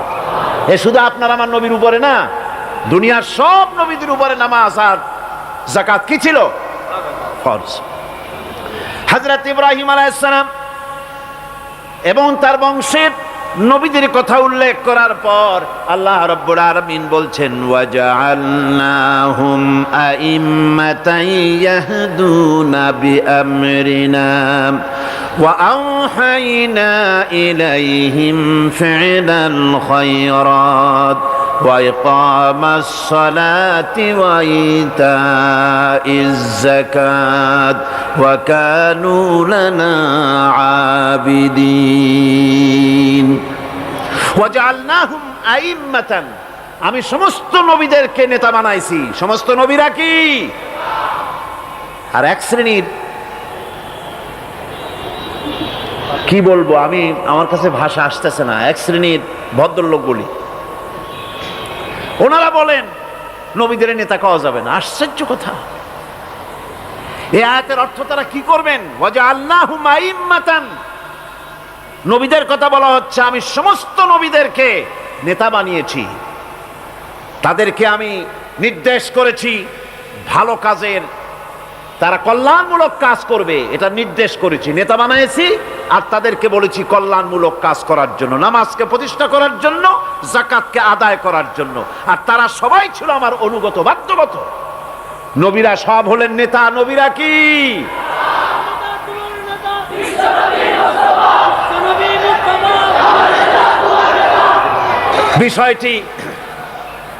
বিষয়টি ওনারা বুঝতে চান না, বিষয়টি ওনারা বুঝতে চান না, তাই নবীকে ওনারা নেতা বলতে চান না। বাংলায় আপত্তি করেন, সাইয়েদেনা বলতে আপত্তি করেন না। সাইয়েদেনা মানেই তো আমাদের নেতা। দরুদ শরীফ পড়লেই তো আল্লাহুম্মা সাল্লি আলা সাইয়েদেনা বলি, মানেই হলো আমাদের নেতা।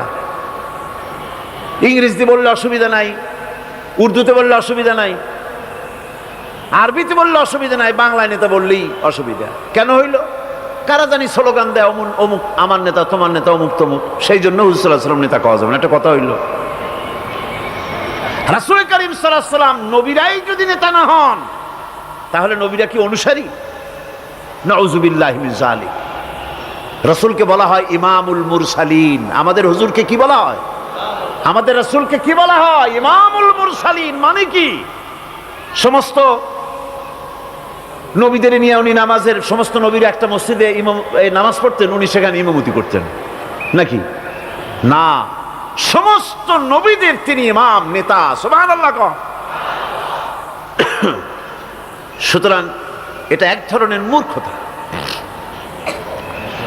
আল্লাহ পাক বলছেন, আমি সমস্ত নবীদেরকে নেতা হিসাবে পৃথিবীতে প্রেরণ করেছি। তারা হচ্ছেন নেতা, তাদেরকে আমি হেদায়েত দিয়েছি, আমি হুকুম করেছি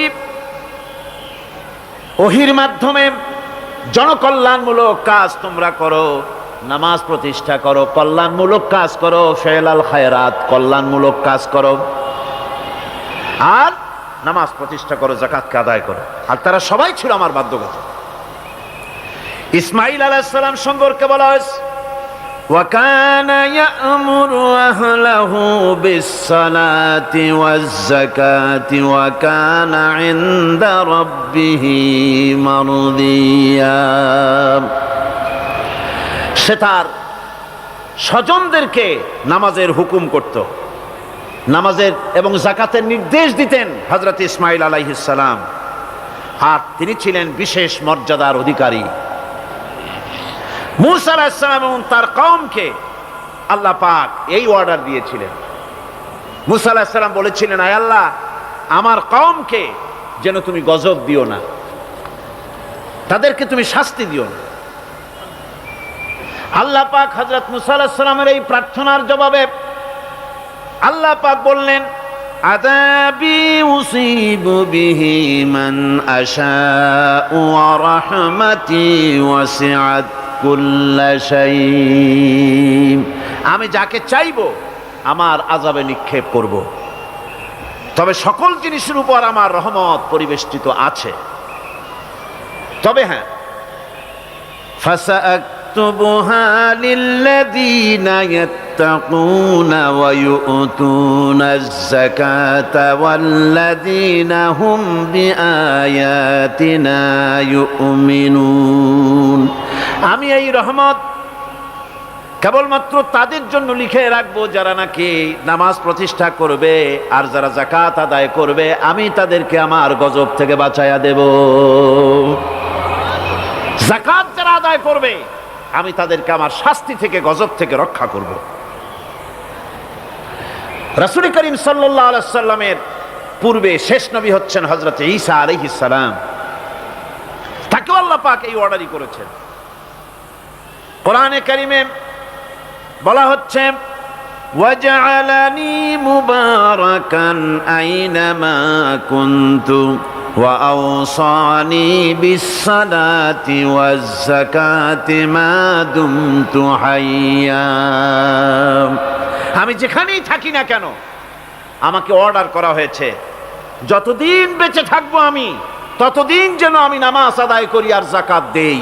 ঈসা আলাইহিস সালাম বলছেন আল্লাহ পাক আমার উপরে নির্দেশ করেছেন আমি যেখানেই থাকি আর যতদিন বাঁচি আমাকে নামাজ আর যাকাত এই দুটি জিনিস সম্পর্কে আল্লাহ পাক আমাকে আদেশ করেছেন।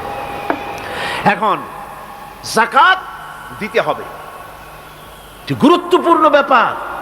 মানুষেরা অবহেলা এই যাকাত থেকে নিজেকে বঞ্চিত রেখেছে, মাহরুম রেখেছে এত বড় একটি নিয়ামত থেকে, সমাজকে মাহরুম করছে, যাকাত দিচ্ছে না। কোরআনে কারিমের 3টি আয়াতে যাকাতের কথা এভাবে বলা হয়েছে, ইয়া আইয়ুহাল্লাযীনা আমানু আনফিকু মিন তাইয়্যিবাতি মা কাসাবতুম ওয়া মিম্মা আখরাজনা লাকুম মিনাল আরদ। হে ইমানদার লোকেরা, তোমরা যেসব পবিত্র অর্থ সম্পদ উপার্জন করো সেগুলি, এবং আমি জমিন থেকে তোমাদের যে ফসল দান করি, ফসল উৎপাদন করে দেই, তার থেকে তোমরা আল্লাহর পথে খরচ করো। এগুলো 1 নম্বর আয়াত।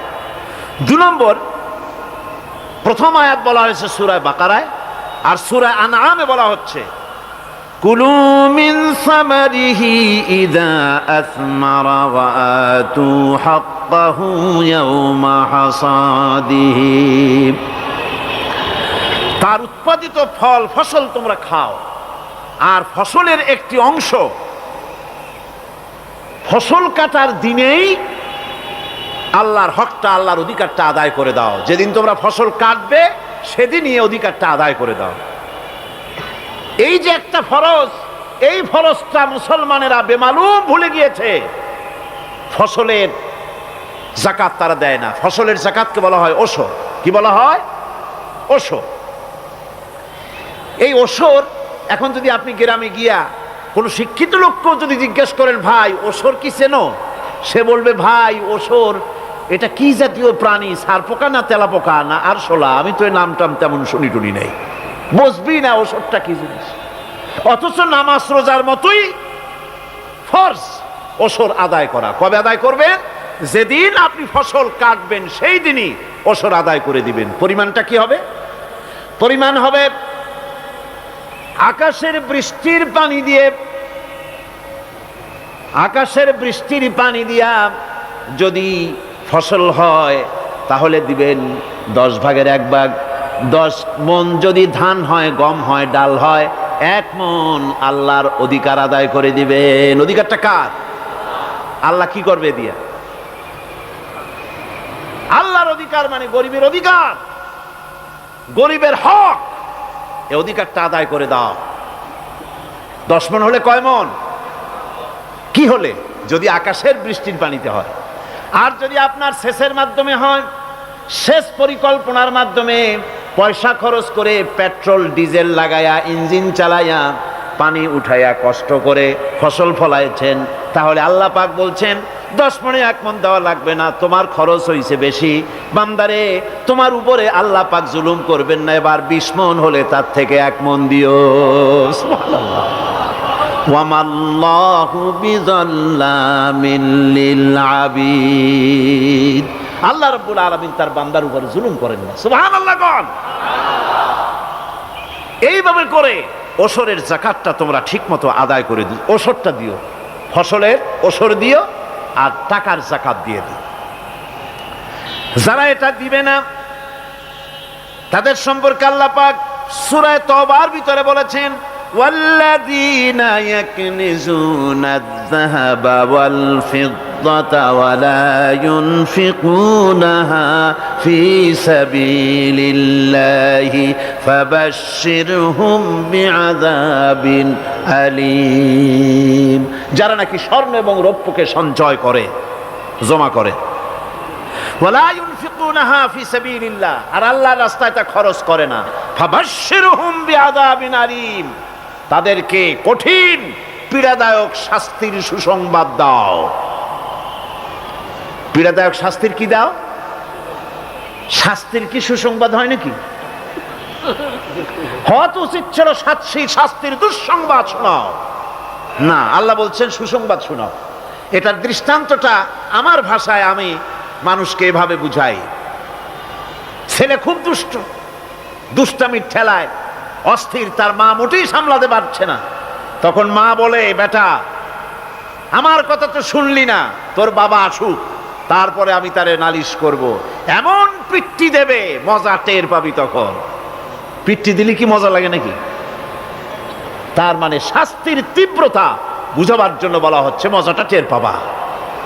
আল্লাহ রাব্বুল আলামিন বলছেন, কঠিন পীড়াদায়ক শাস্তির সুসংবাদ ওদের দাও, সোনা রূপা যারা জমা করে রাখে, যাকাত দেয় না, আল্লাহর রাস্তায় খরচ করে না। সোনা এখন পুরুষেরাও ব্যবহার করা আরম্ভ করছে। অবশ্য চিটাগংয়ে এমন কাম শুরু হয় নাই। ছাত্র, শিক্ষক, অফিসার গলায় একটা সোনার চেন, শীতের দিনেও সামনের বোতাম খুলে রাখে যাতে চেনটা সকলে দেখে। মিয়া সাহেব, এটা সোনার চেন না, এটা জাহান্নামের আগুনের শিকল পরেছ। পুরুষের জন্য এক রত্তি সোনাও হারাম। তোমার শরীরের সৌন্দর্য বাড়াবার জন্য স্বর্ণ ব্যবহার করতে পারবা না। স্বর্ণ রৌপ্য জমা করল আর আল্লাহর রাস্তায় খরচ করলো না। রব্বুল আলামিন বলেন, ইয়াউমা ইউহমা আলাইহা ফি নারি জাহান্নামা ফাতুকওয়া বিহা জিবাহুহুম ওয়া জুনুবুহুম ওয়া যুহুরুহুম। একদিন আসবে এমন, যেদিন এই সঞ্চিত ধনরাশি, সোনা দানাগুলি জাহান্নামের আগুন দিয়ে জ্বালানো হবে।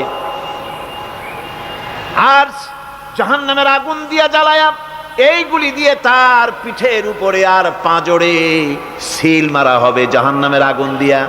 বলা হবে, হাদা মা কানাজতুম লিআনফুসিকুম ফাযুকু মা কুনতুম তাকনিজুন। মজা চাখো, স্বাদ গ্রহণ করো, এ হলো তোমার সেই সঞ্চিত সম্পদ, সঞ্চিত ধনরাশি যা তুমি জমা করেছো আর আল্লাহর রাস্তায় খরচ করনি। এখন এর শাস্তি গ্রহণ করো। সুতরাং সঞ্চয় করা, মাল জমা করা এক শ্রেণীর লোক আছে। আল্লাহ পাক বলছেন, আল্লাযী জামা মালান ওয়া আদ্দাদা, মাল জমা করে আর মোছে তেল মাখে।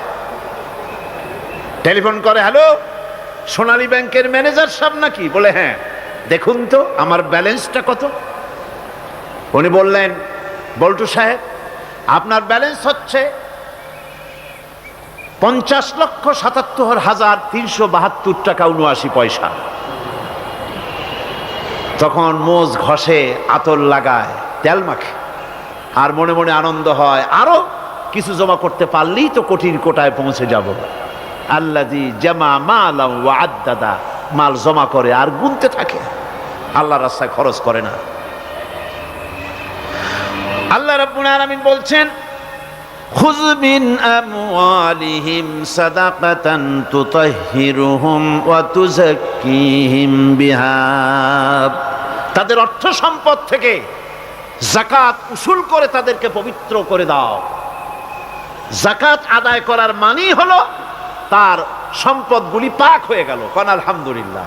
সম্পদ পাক হয়ে গেল, পবিত্র হয়ে গেল। আর যেই সম্পদের যাকাত দেওয়া হয় না, আল্লাহর রাস্তায় খরচ করা হয় না, তা সম্পূর্ণরূপে অপবিত্র, নাপাক। কি পরিমাণ সম্পদের নিসাবটা কেমন হবে?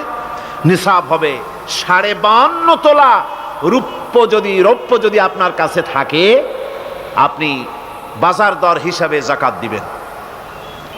স্বর্ণ 7.5 তোলা পর্যন্ত যদি হয়ে যায়, তাহলে অবশ্যই বাজার দর হিসাবে প্রতি বছর তার যাকাত দিবেন। ছাগল যদি 40টা থাকে, যাকাত দিবেন। গরু যদি 30টা থাকে, তাহলে যাকাত দিবেন। যাকাতের মাসলাটা খুবই কঠিন, যেখানে সেখানে গিয়ে জিজ্ঞেস করে এর জবাব পাওয়া সুকঠিন হয়ে যাবে। এই জন্য মাল পবিত্র করার জন্য, জাহান্নামের কঠিন শাস্তি থেকে বাঁচার জন্য আমি আপনাদেরকে উপদেশ দেব, সাজেশন করব, পরামর্শ দেব একটা বই পড়ার জন্য। বইটা লেখক হচ্ছেন আল্লামা ইউসুফ আল কারজাবি। বর্তমান আসরে, এই বর্তমান বিশ্বের একজন সাহসী মুফাক্কির ইসলাম, কাতার ইউনিভার্সিটির শরিয়া ফ্যাকাল্টির ডিন। তার লেখা ফিকহুজ যাকাত, বিশাল এই আরবি গ্রন্থের অনুবাদ করেছেন অনুবাদ রাজ্যের রাজা, এদেশে ইসলামী আন্দোলনের, এই ভূখণ্ডের পুরোধা ইসলামী আন্দোলনের বর্তমান সব নেতাদের ওস্তাদ আল্লামা হযরত মাওলানা আব্দুর রহিম সাহেব রাহিমাহুল্লাহ। আল্লাহ তাকে জান্নাতুল ফেরদাউসের মেহমান বানায় নিক, জোরে কোন আমিন।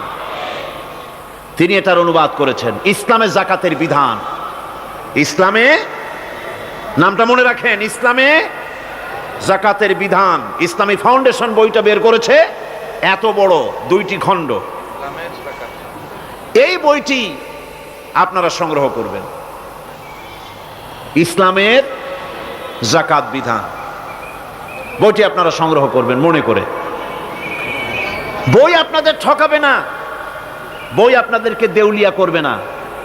বই কিনবেন, ভালো হবে, নিজের জ্ঞান সমৃদ্ধ হবে, হক এবং বাতিলের পার্থক্য বুঝতে পারবেন।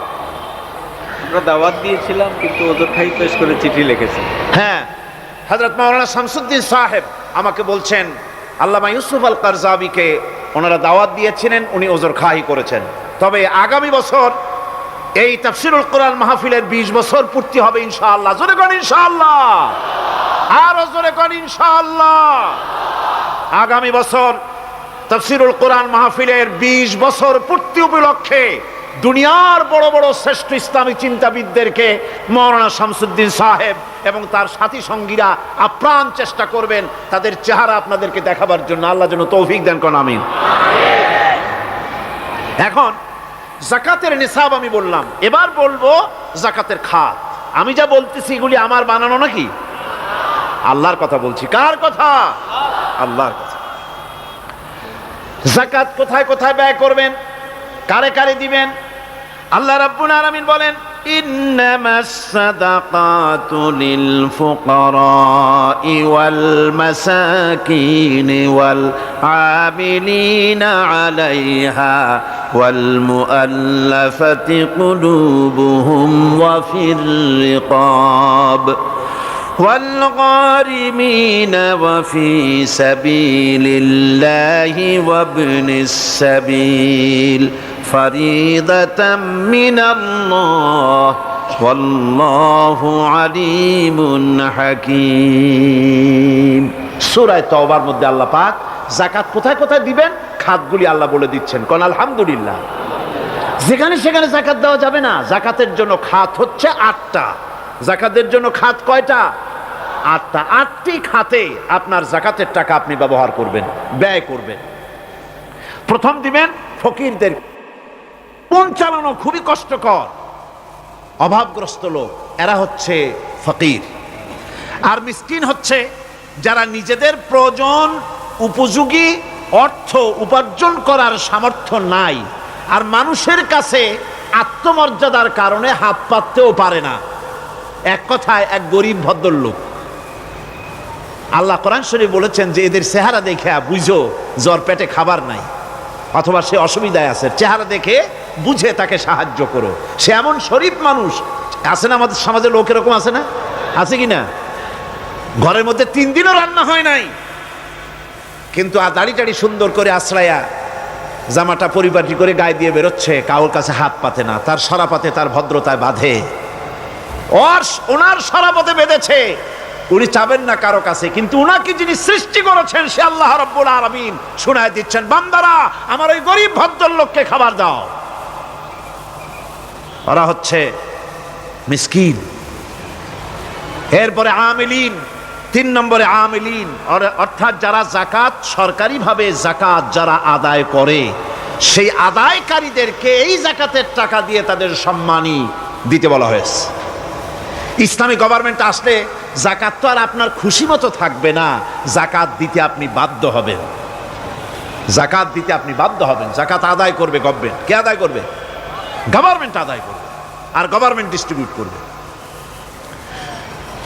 ওয়াল মুআল্লাফাতিল কুলুব, মনতুষ্টির জন্য, যাদের মন জয় করতে হবে এই ধরনের লোকদেরকে। ওয়ার রিকাব, আর গলদেশের মুক্তিদানের জন্য। ওয়াল গারিমিন, আর ঋণগ্রস্ত ব্যক্তি, তাও আবার এমন পর্যায়ের যে ঋণ পরিশোধ করতে গেলে যদি তার এমন অবস্থা হয় যে তার কাছে জাকাত দেওয়ার মতো টাকা থাকে না, এরকমের অবস্থা যদি হয় তাহলে জাকাতের টাকা দিয়ে তার ঋণ পরিশোধ করে দেওয়া যেতে পারে। ফি সাবিলিল্লাহ। এরপরে হচ্ছে জিহাদের রাস্তা।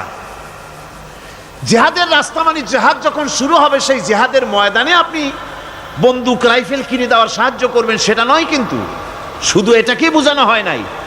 ফি সাবিলিল্লাহ বলতে বোঝানো হয়েছে আল্লাহর রাস্তায় সংগ্রামরত সব ব্যাপারে আপনি সাহায্য করবেন, ইসলামী আন্দোলনের জন্য করবেন।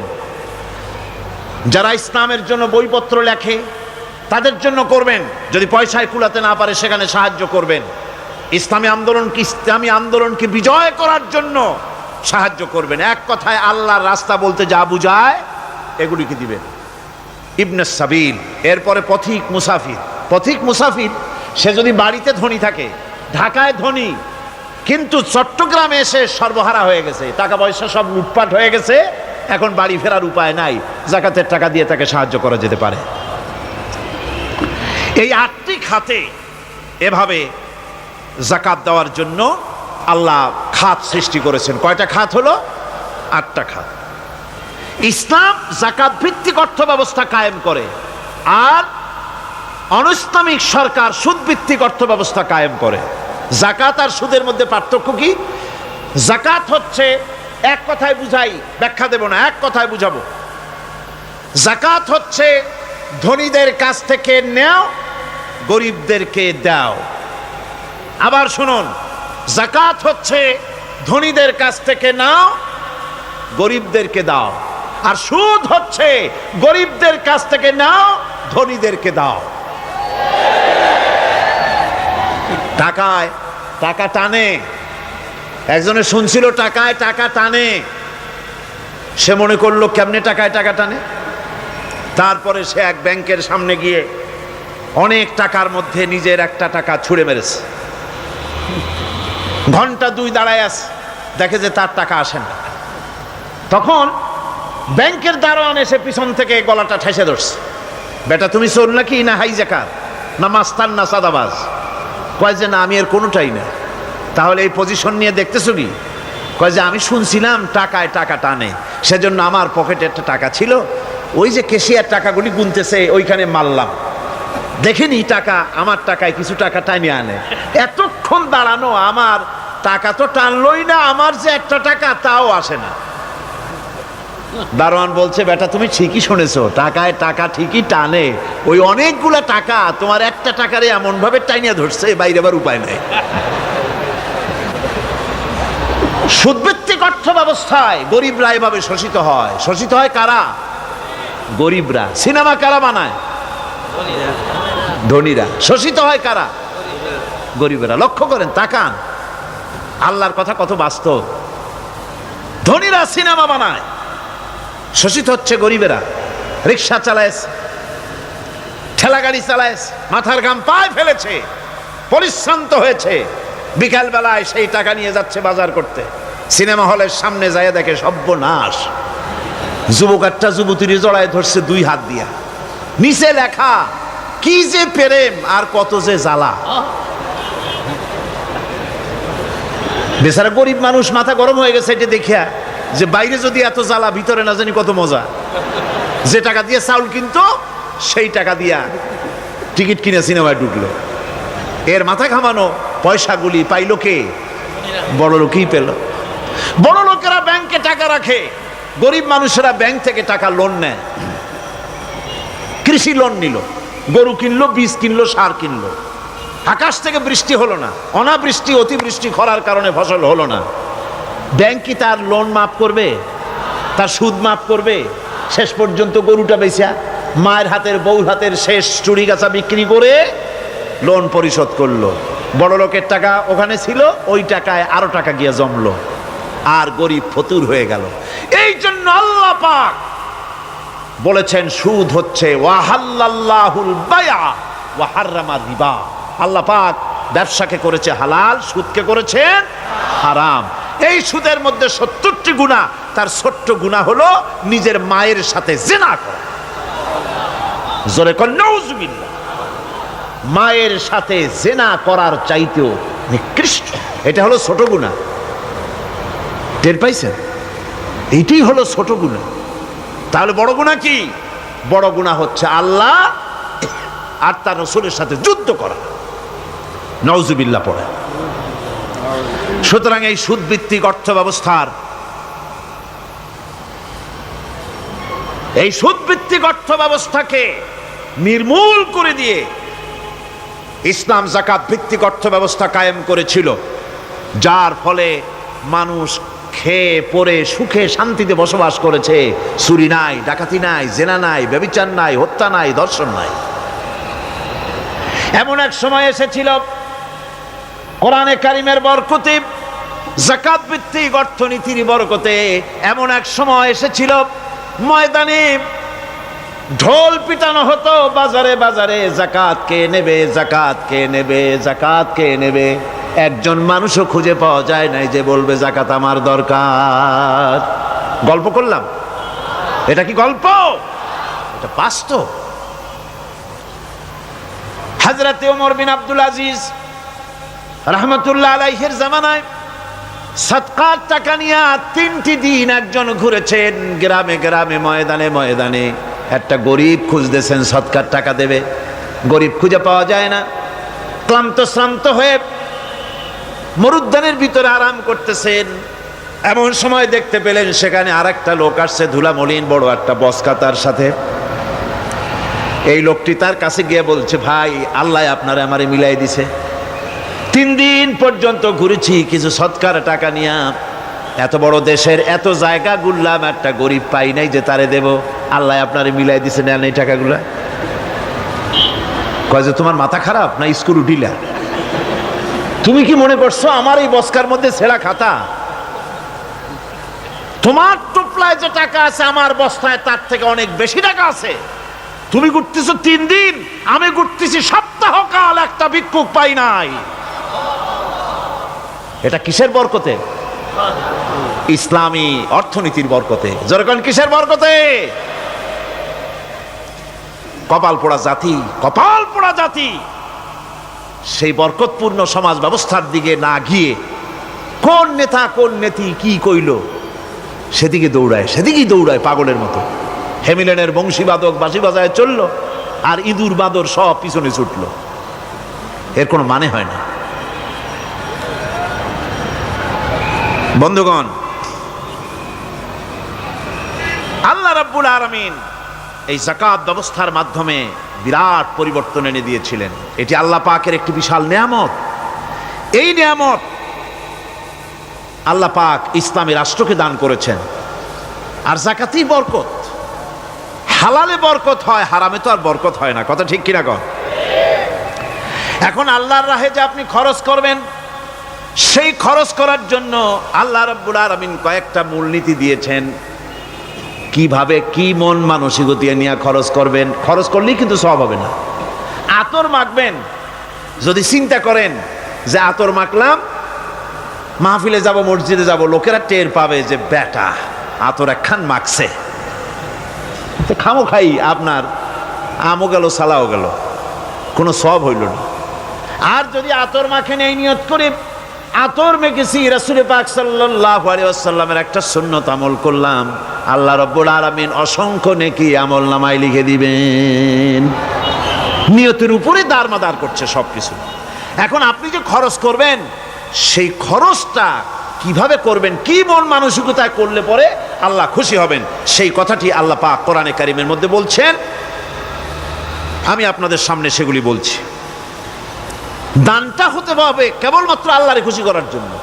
মনে রাখেন, এটা হলো এক নম্বর। কি দানটা হতে হবে কারে খুশি? জোরে কোন? আল্লাহ পাক বলছেন, ওয়ামা তুনফিকুনা ইল্লা ইবতিগা ওয়াজহিল্লাহ, তোমরা যা কিছু খরচ করো তাতে আল্লাহর সন্তুষ্টি লাভ করা ছাড়া মনের মধ্যে অন্য কিছু যেন লক্ষ্য না থাকে, শুধুমাত্র আল্লাহর সন্তুষ্টি মনের মধ্যে তোমরা রাখবে। আর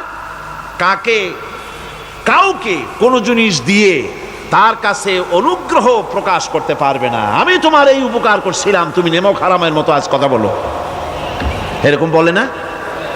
কাউকে কিছু দিয়ে অনুগ্রহ প্রকাশ করবে না, তার মনে ব্যথা দিবা না। الذين ينفقون أموالهم في سبيل الله ثم لا يتبعون ما أنفقوا منا ولا أذى, যারা আল্লাহর পথে খরচ করে এবং খরচ করার পর নিজের অনুগ্রহ প্রকাশ করে না এবং কাউকেও মনোকষ্ট দেয় না, টাকা দিয়া খোটা দিল না, মনেও কষ্ট দিল না, তাদের জন্য পুরস্কারটা কি শুনুন। আল্লাহ পাক বলেন পুরস্কার হচ্ছে লাহুম আজরুহুম ইনদা রাব্বিহিম ওয়ালা খাউফুন আলাইহিম ওয়ালা হুম ইয়াহজানুন, ওদের জন্য তার পরওয়ারদিগারের কাছে রয়েছে বিরাট পুরস্কার, আজরে আজিম। এদের জন্য কোনো ভয় নাই, কোনো চিন্তাও নাই, কিয়ামতে ডাইরেক্ট জান্নাতে চলে যাবে। সুবহানাল্লাহ। দানের এত ফজিলত যা ভাই আমি বলে শেষ করতে পারবো না, এত ফজিলত আল্লাহ দানের মধ্যে রেখেছেন। ত্যাগেই তো শান্তি, ভোগে শান্তি নাই, মজা কিসে? জোরে কন্যা, মজা কিসে? ত্যাগের ভিতরেই মজা। এরপরে আল্লাহ পাক বলছেন আল্লাহর পথে 3 নম্বরে হতেছে আল্লাহর পথে যা খরচ করবা বেছে বেছে ভালো জিনিসটা দিও, বাইসা বাইসা ছেঁড়া জামাটা দিও না। পকেটে হাত দিয়া দান করবে, পকেটে হাত দিয়া হাত আর বাইর করে না। কারণ কি? খুঁজে দেখে যে 10 পাই না 4 আনা, কম পয়সাটা দেবে, ভালোটা দেবে না।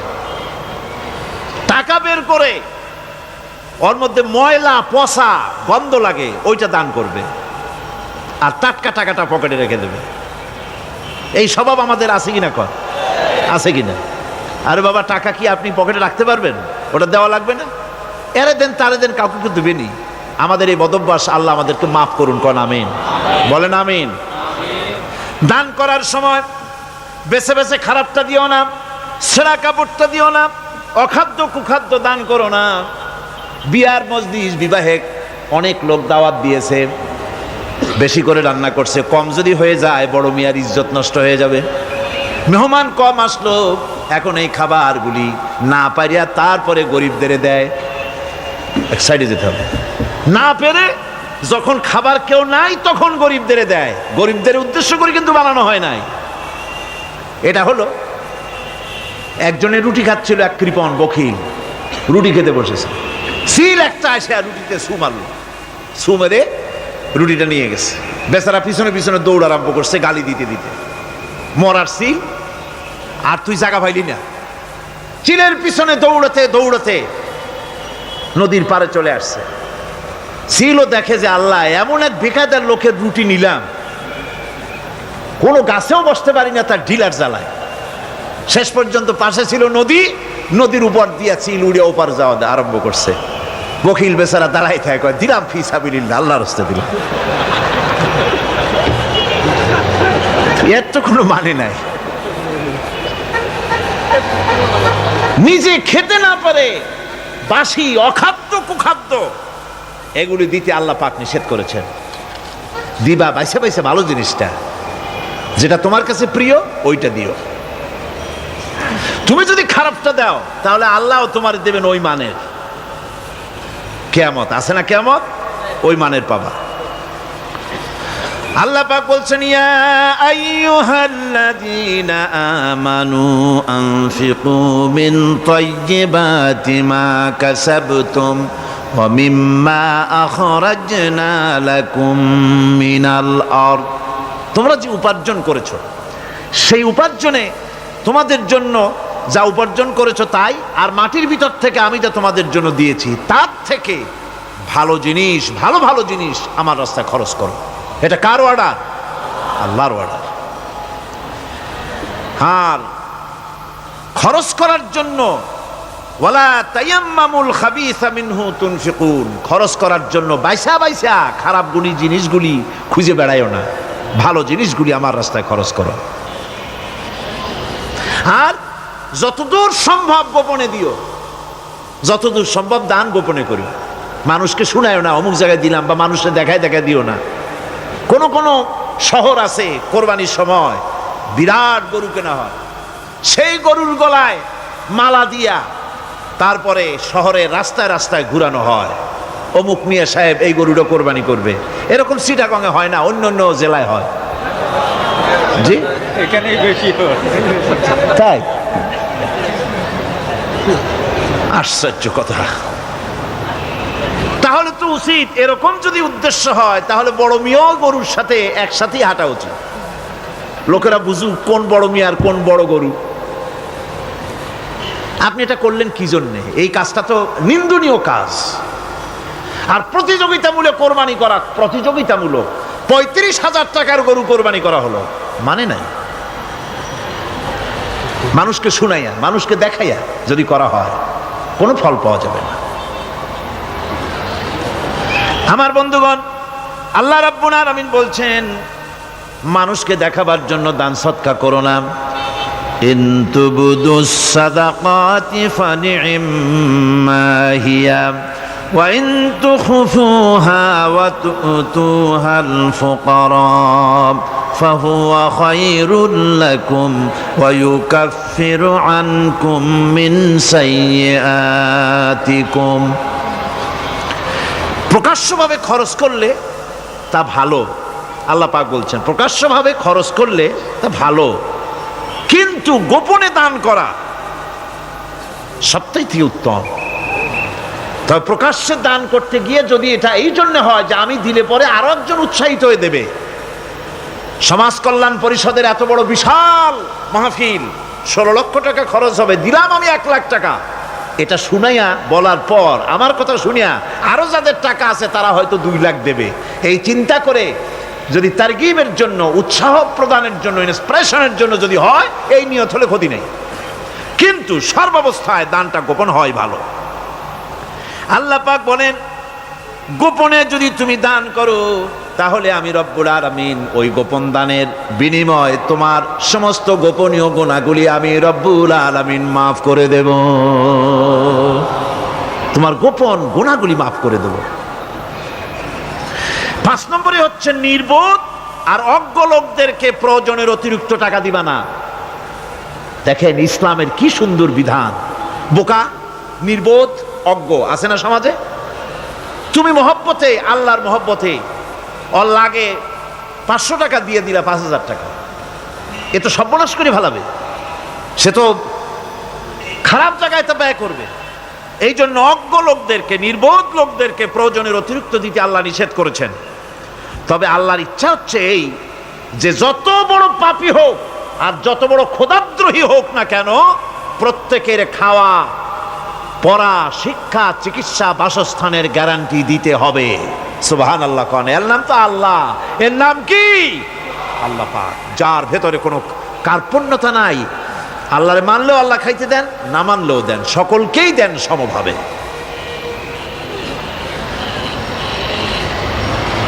6 নম্বরে হচ্ছে কারো প্রয়োজন পূরণের জন্য যদি ধার দেওয়া হয়, যদি কাউকে ধার দেন তা আদায় করার জন্য বারবার তাকে তাগাদা দেওয়া যাবে না। একথা শুনে যারা ঋণগ্রস্ত আছেন তারা আবার এই সুবিধাটা নিয়েন না। সামর্থ্য থাকতে যদি যার কাছ থেকে ধার এনেছেন তাকে যদি কষ্ট দেন, অবশ্যই আল্লাহর কাছে আসামি হতে হবে কিয়ামতের দিন, কোনো সন্দেহ নাই। আর যে ব্যক্তি ধার দিয়েছেন তিনি যদি বুঝতে পারেন যে এই লোকটি আসলেই নিয়ত ভালো কিন্তু দিতে পারতেছে না, তাহলে এমন লোককে বারবার তাগাদা দিতে আল্লাহ নিষেধ করেছেন। তাকে শরম দিও না, তাকে সময় দাও। وَإِنْ كَانَ ذُو عُسْرَةٍ فَنَذِرَةٌ إِلَى مَيْسَرَةٍ وَأَنْ تَصَدَّقُوا خَيْرٌ لَكُمْ إِنْ كُنْتُمْ تَعْلَمُونَ। ঋণগ্রস্ত ব্যক্তির আর্থিক অবস্থা খারাপ হলে সচ্ছল হওয়া পর্যন্ত তাকে সময় দাও, আর তাকে যদি ক্ষমা করে দিতে পারো সেটা তো অনেক ভালো কথা। আল্লাহ তোমার প্রতি রহম করবেন। যদি ক্ষমার তাকে যদি সে দিতেই পারবে না এমন অবস্থা যদি হয়, তাহলে তাকে তুমি ক্ষমা করে দিও। কিছু সংখ্যক লোক আছে যারা ধার নিয়ে আসলেই ফাঁকি দিতে চায়, আছে না এমন সমাজে? না নাই? কিছু লোক আছে ধার নেয়, ভাই দেব 1 মাসের মধ্যে, কোনো সন্দেহ নাই। 6 মাস যায় তারপরেও দেয় না, অন্য কাজ করে মিটাই, অন্য কাজ মিটায়, কিন্তু এর টাকা পরিশোধ করে না। এরকম লোকও আছে, তারা আল্লাহর কাছে দায়ী হবে। একবার পত্রিকায় দেখেছিলাম কার বাড়িতে কার্টুন দিয়েছে, বাড়িতে বিরাট সাইনবোর্ড লাগাইছে কুকুর হইতে সাবধান। তার বন্ধু বলছে, ভাই তুমি কুকুর কিনলে কবে? কয় যে না, কুকুর কিনি নাই, সাইনবোর্ড লাগাইছি পাওনাদারদেরকে ঠেকাবার জন্য, যাতে সহজে বাড়ির মধ্যে না ঢোকে। তো এই চালাকিটা আর কেউ বুঝুক আর না বুঝুক, আল্লাহ পাক তো খুব ভালো করেই বোঝেন। 7 নম্বরের কথা হলো দান করার ব্যাপারে, যে আপনি দান করতে করতে যা আছে সব ফতুর করে ফেলাবেন, এটা কিন্তু ইসলাম চায় না। আপনার সন্তান সন্ততিকে বঞ্চিত করে, স্ত্রী পুত্রকে বঞ্চিত করে সমানে দান করবেন, ঘরে না খায়া থাকবেন, এই অবস্থা যেন না হয়। খরচ করবেন কি? আল্লাহ পাক বলছেন, وَيَسْأَلُونَكَ مَاذَا يُنْفِقُونَ قُلِ الْعَفْوَ। নবী আপনাকে প্রশ্ন করা হয় কি খরচ করব, আপনি বলুন প্রয়োজনের অতিরিক্ত জিনিস যেটা আছে সেটাই আল্লাহর জন্য খরচ করে দাও। তোমার প্রয়োজন যখন মিটে গেছে, ব্যাংকের মধ্যে অসংখ্য টাকা জমা রাখা খালি গুনতেছে বসে বসে, তা না করে অভাবগ্রস্ত মানুষদের প্রয়োজন মিটাও। খরচ করার ভিতরে আর খরচ না করার ভিতরে ভারসাম্য রক্ষা করতে হবে। ولا تجعل يدك مغلولة إلى عنقك ولا تبسطها كل البسط فتقعد ملوما محسورا। তোমাদের দানের হাত গুটায় একেবারে গলার সাথে বেঁধে রেখো না, আবার এমন বেশি ছেড়েও দিও না, কারণ এর ফলে তোমাকে অনুতপ্ত হওয়া লাগতে পারে, কার্পণ্যতাও না হয়, আর দ্বিতীয় জমের মতো দিয়ে আর সব ফতুরু না হয়ে যাও। দুটোর মধ্যে ব্যালেন্স হতে হবে। আর 8 নম্বরে কথা হচ্ছে এই যে এই দানের উপযুক্ত কারা। আপনি তো যাকাত দিবেন কাদেরে, সে কথা আল্লাহ বলে দিয়েছেন, আগে বলা হয়েছে না? কয়টা খাতে দিবেন? মাশাআল্লাহ, মনে আছে আপনাদের। আর এমনি সাধারণ দান সদকা কাদেরকে দিবেন, উপযুক্ত পাত্র কারা, তার একটা লিস্ট আল্লাহ দিচ্ছেন। وَبِالْوَالِدَيْنِ إِحْسَانًا وَبِذِي الْقُرْبَى وَالْيَتَامَى وَالْمَسَاكِينِ وَالْجَارِ ذِي الْقُرْبَى। নিজের পিতামাতা, নিকট আত্মীয়, ইয়াতিম, মিসকিন এবং আত্মীয় প্রতিবেশী তাদেরকে দিবে। আমি কিন্তু এখন যাকাতের কথা বলছি না, মা বাপকে যাকাত দেওয়া যাবে না। এটা হচ্ছে দান, সহযোগিতা করা, এহসান করা।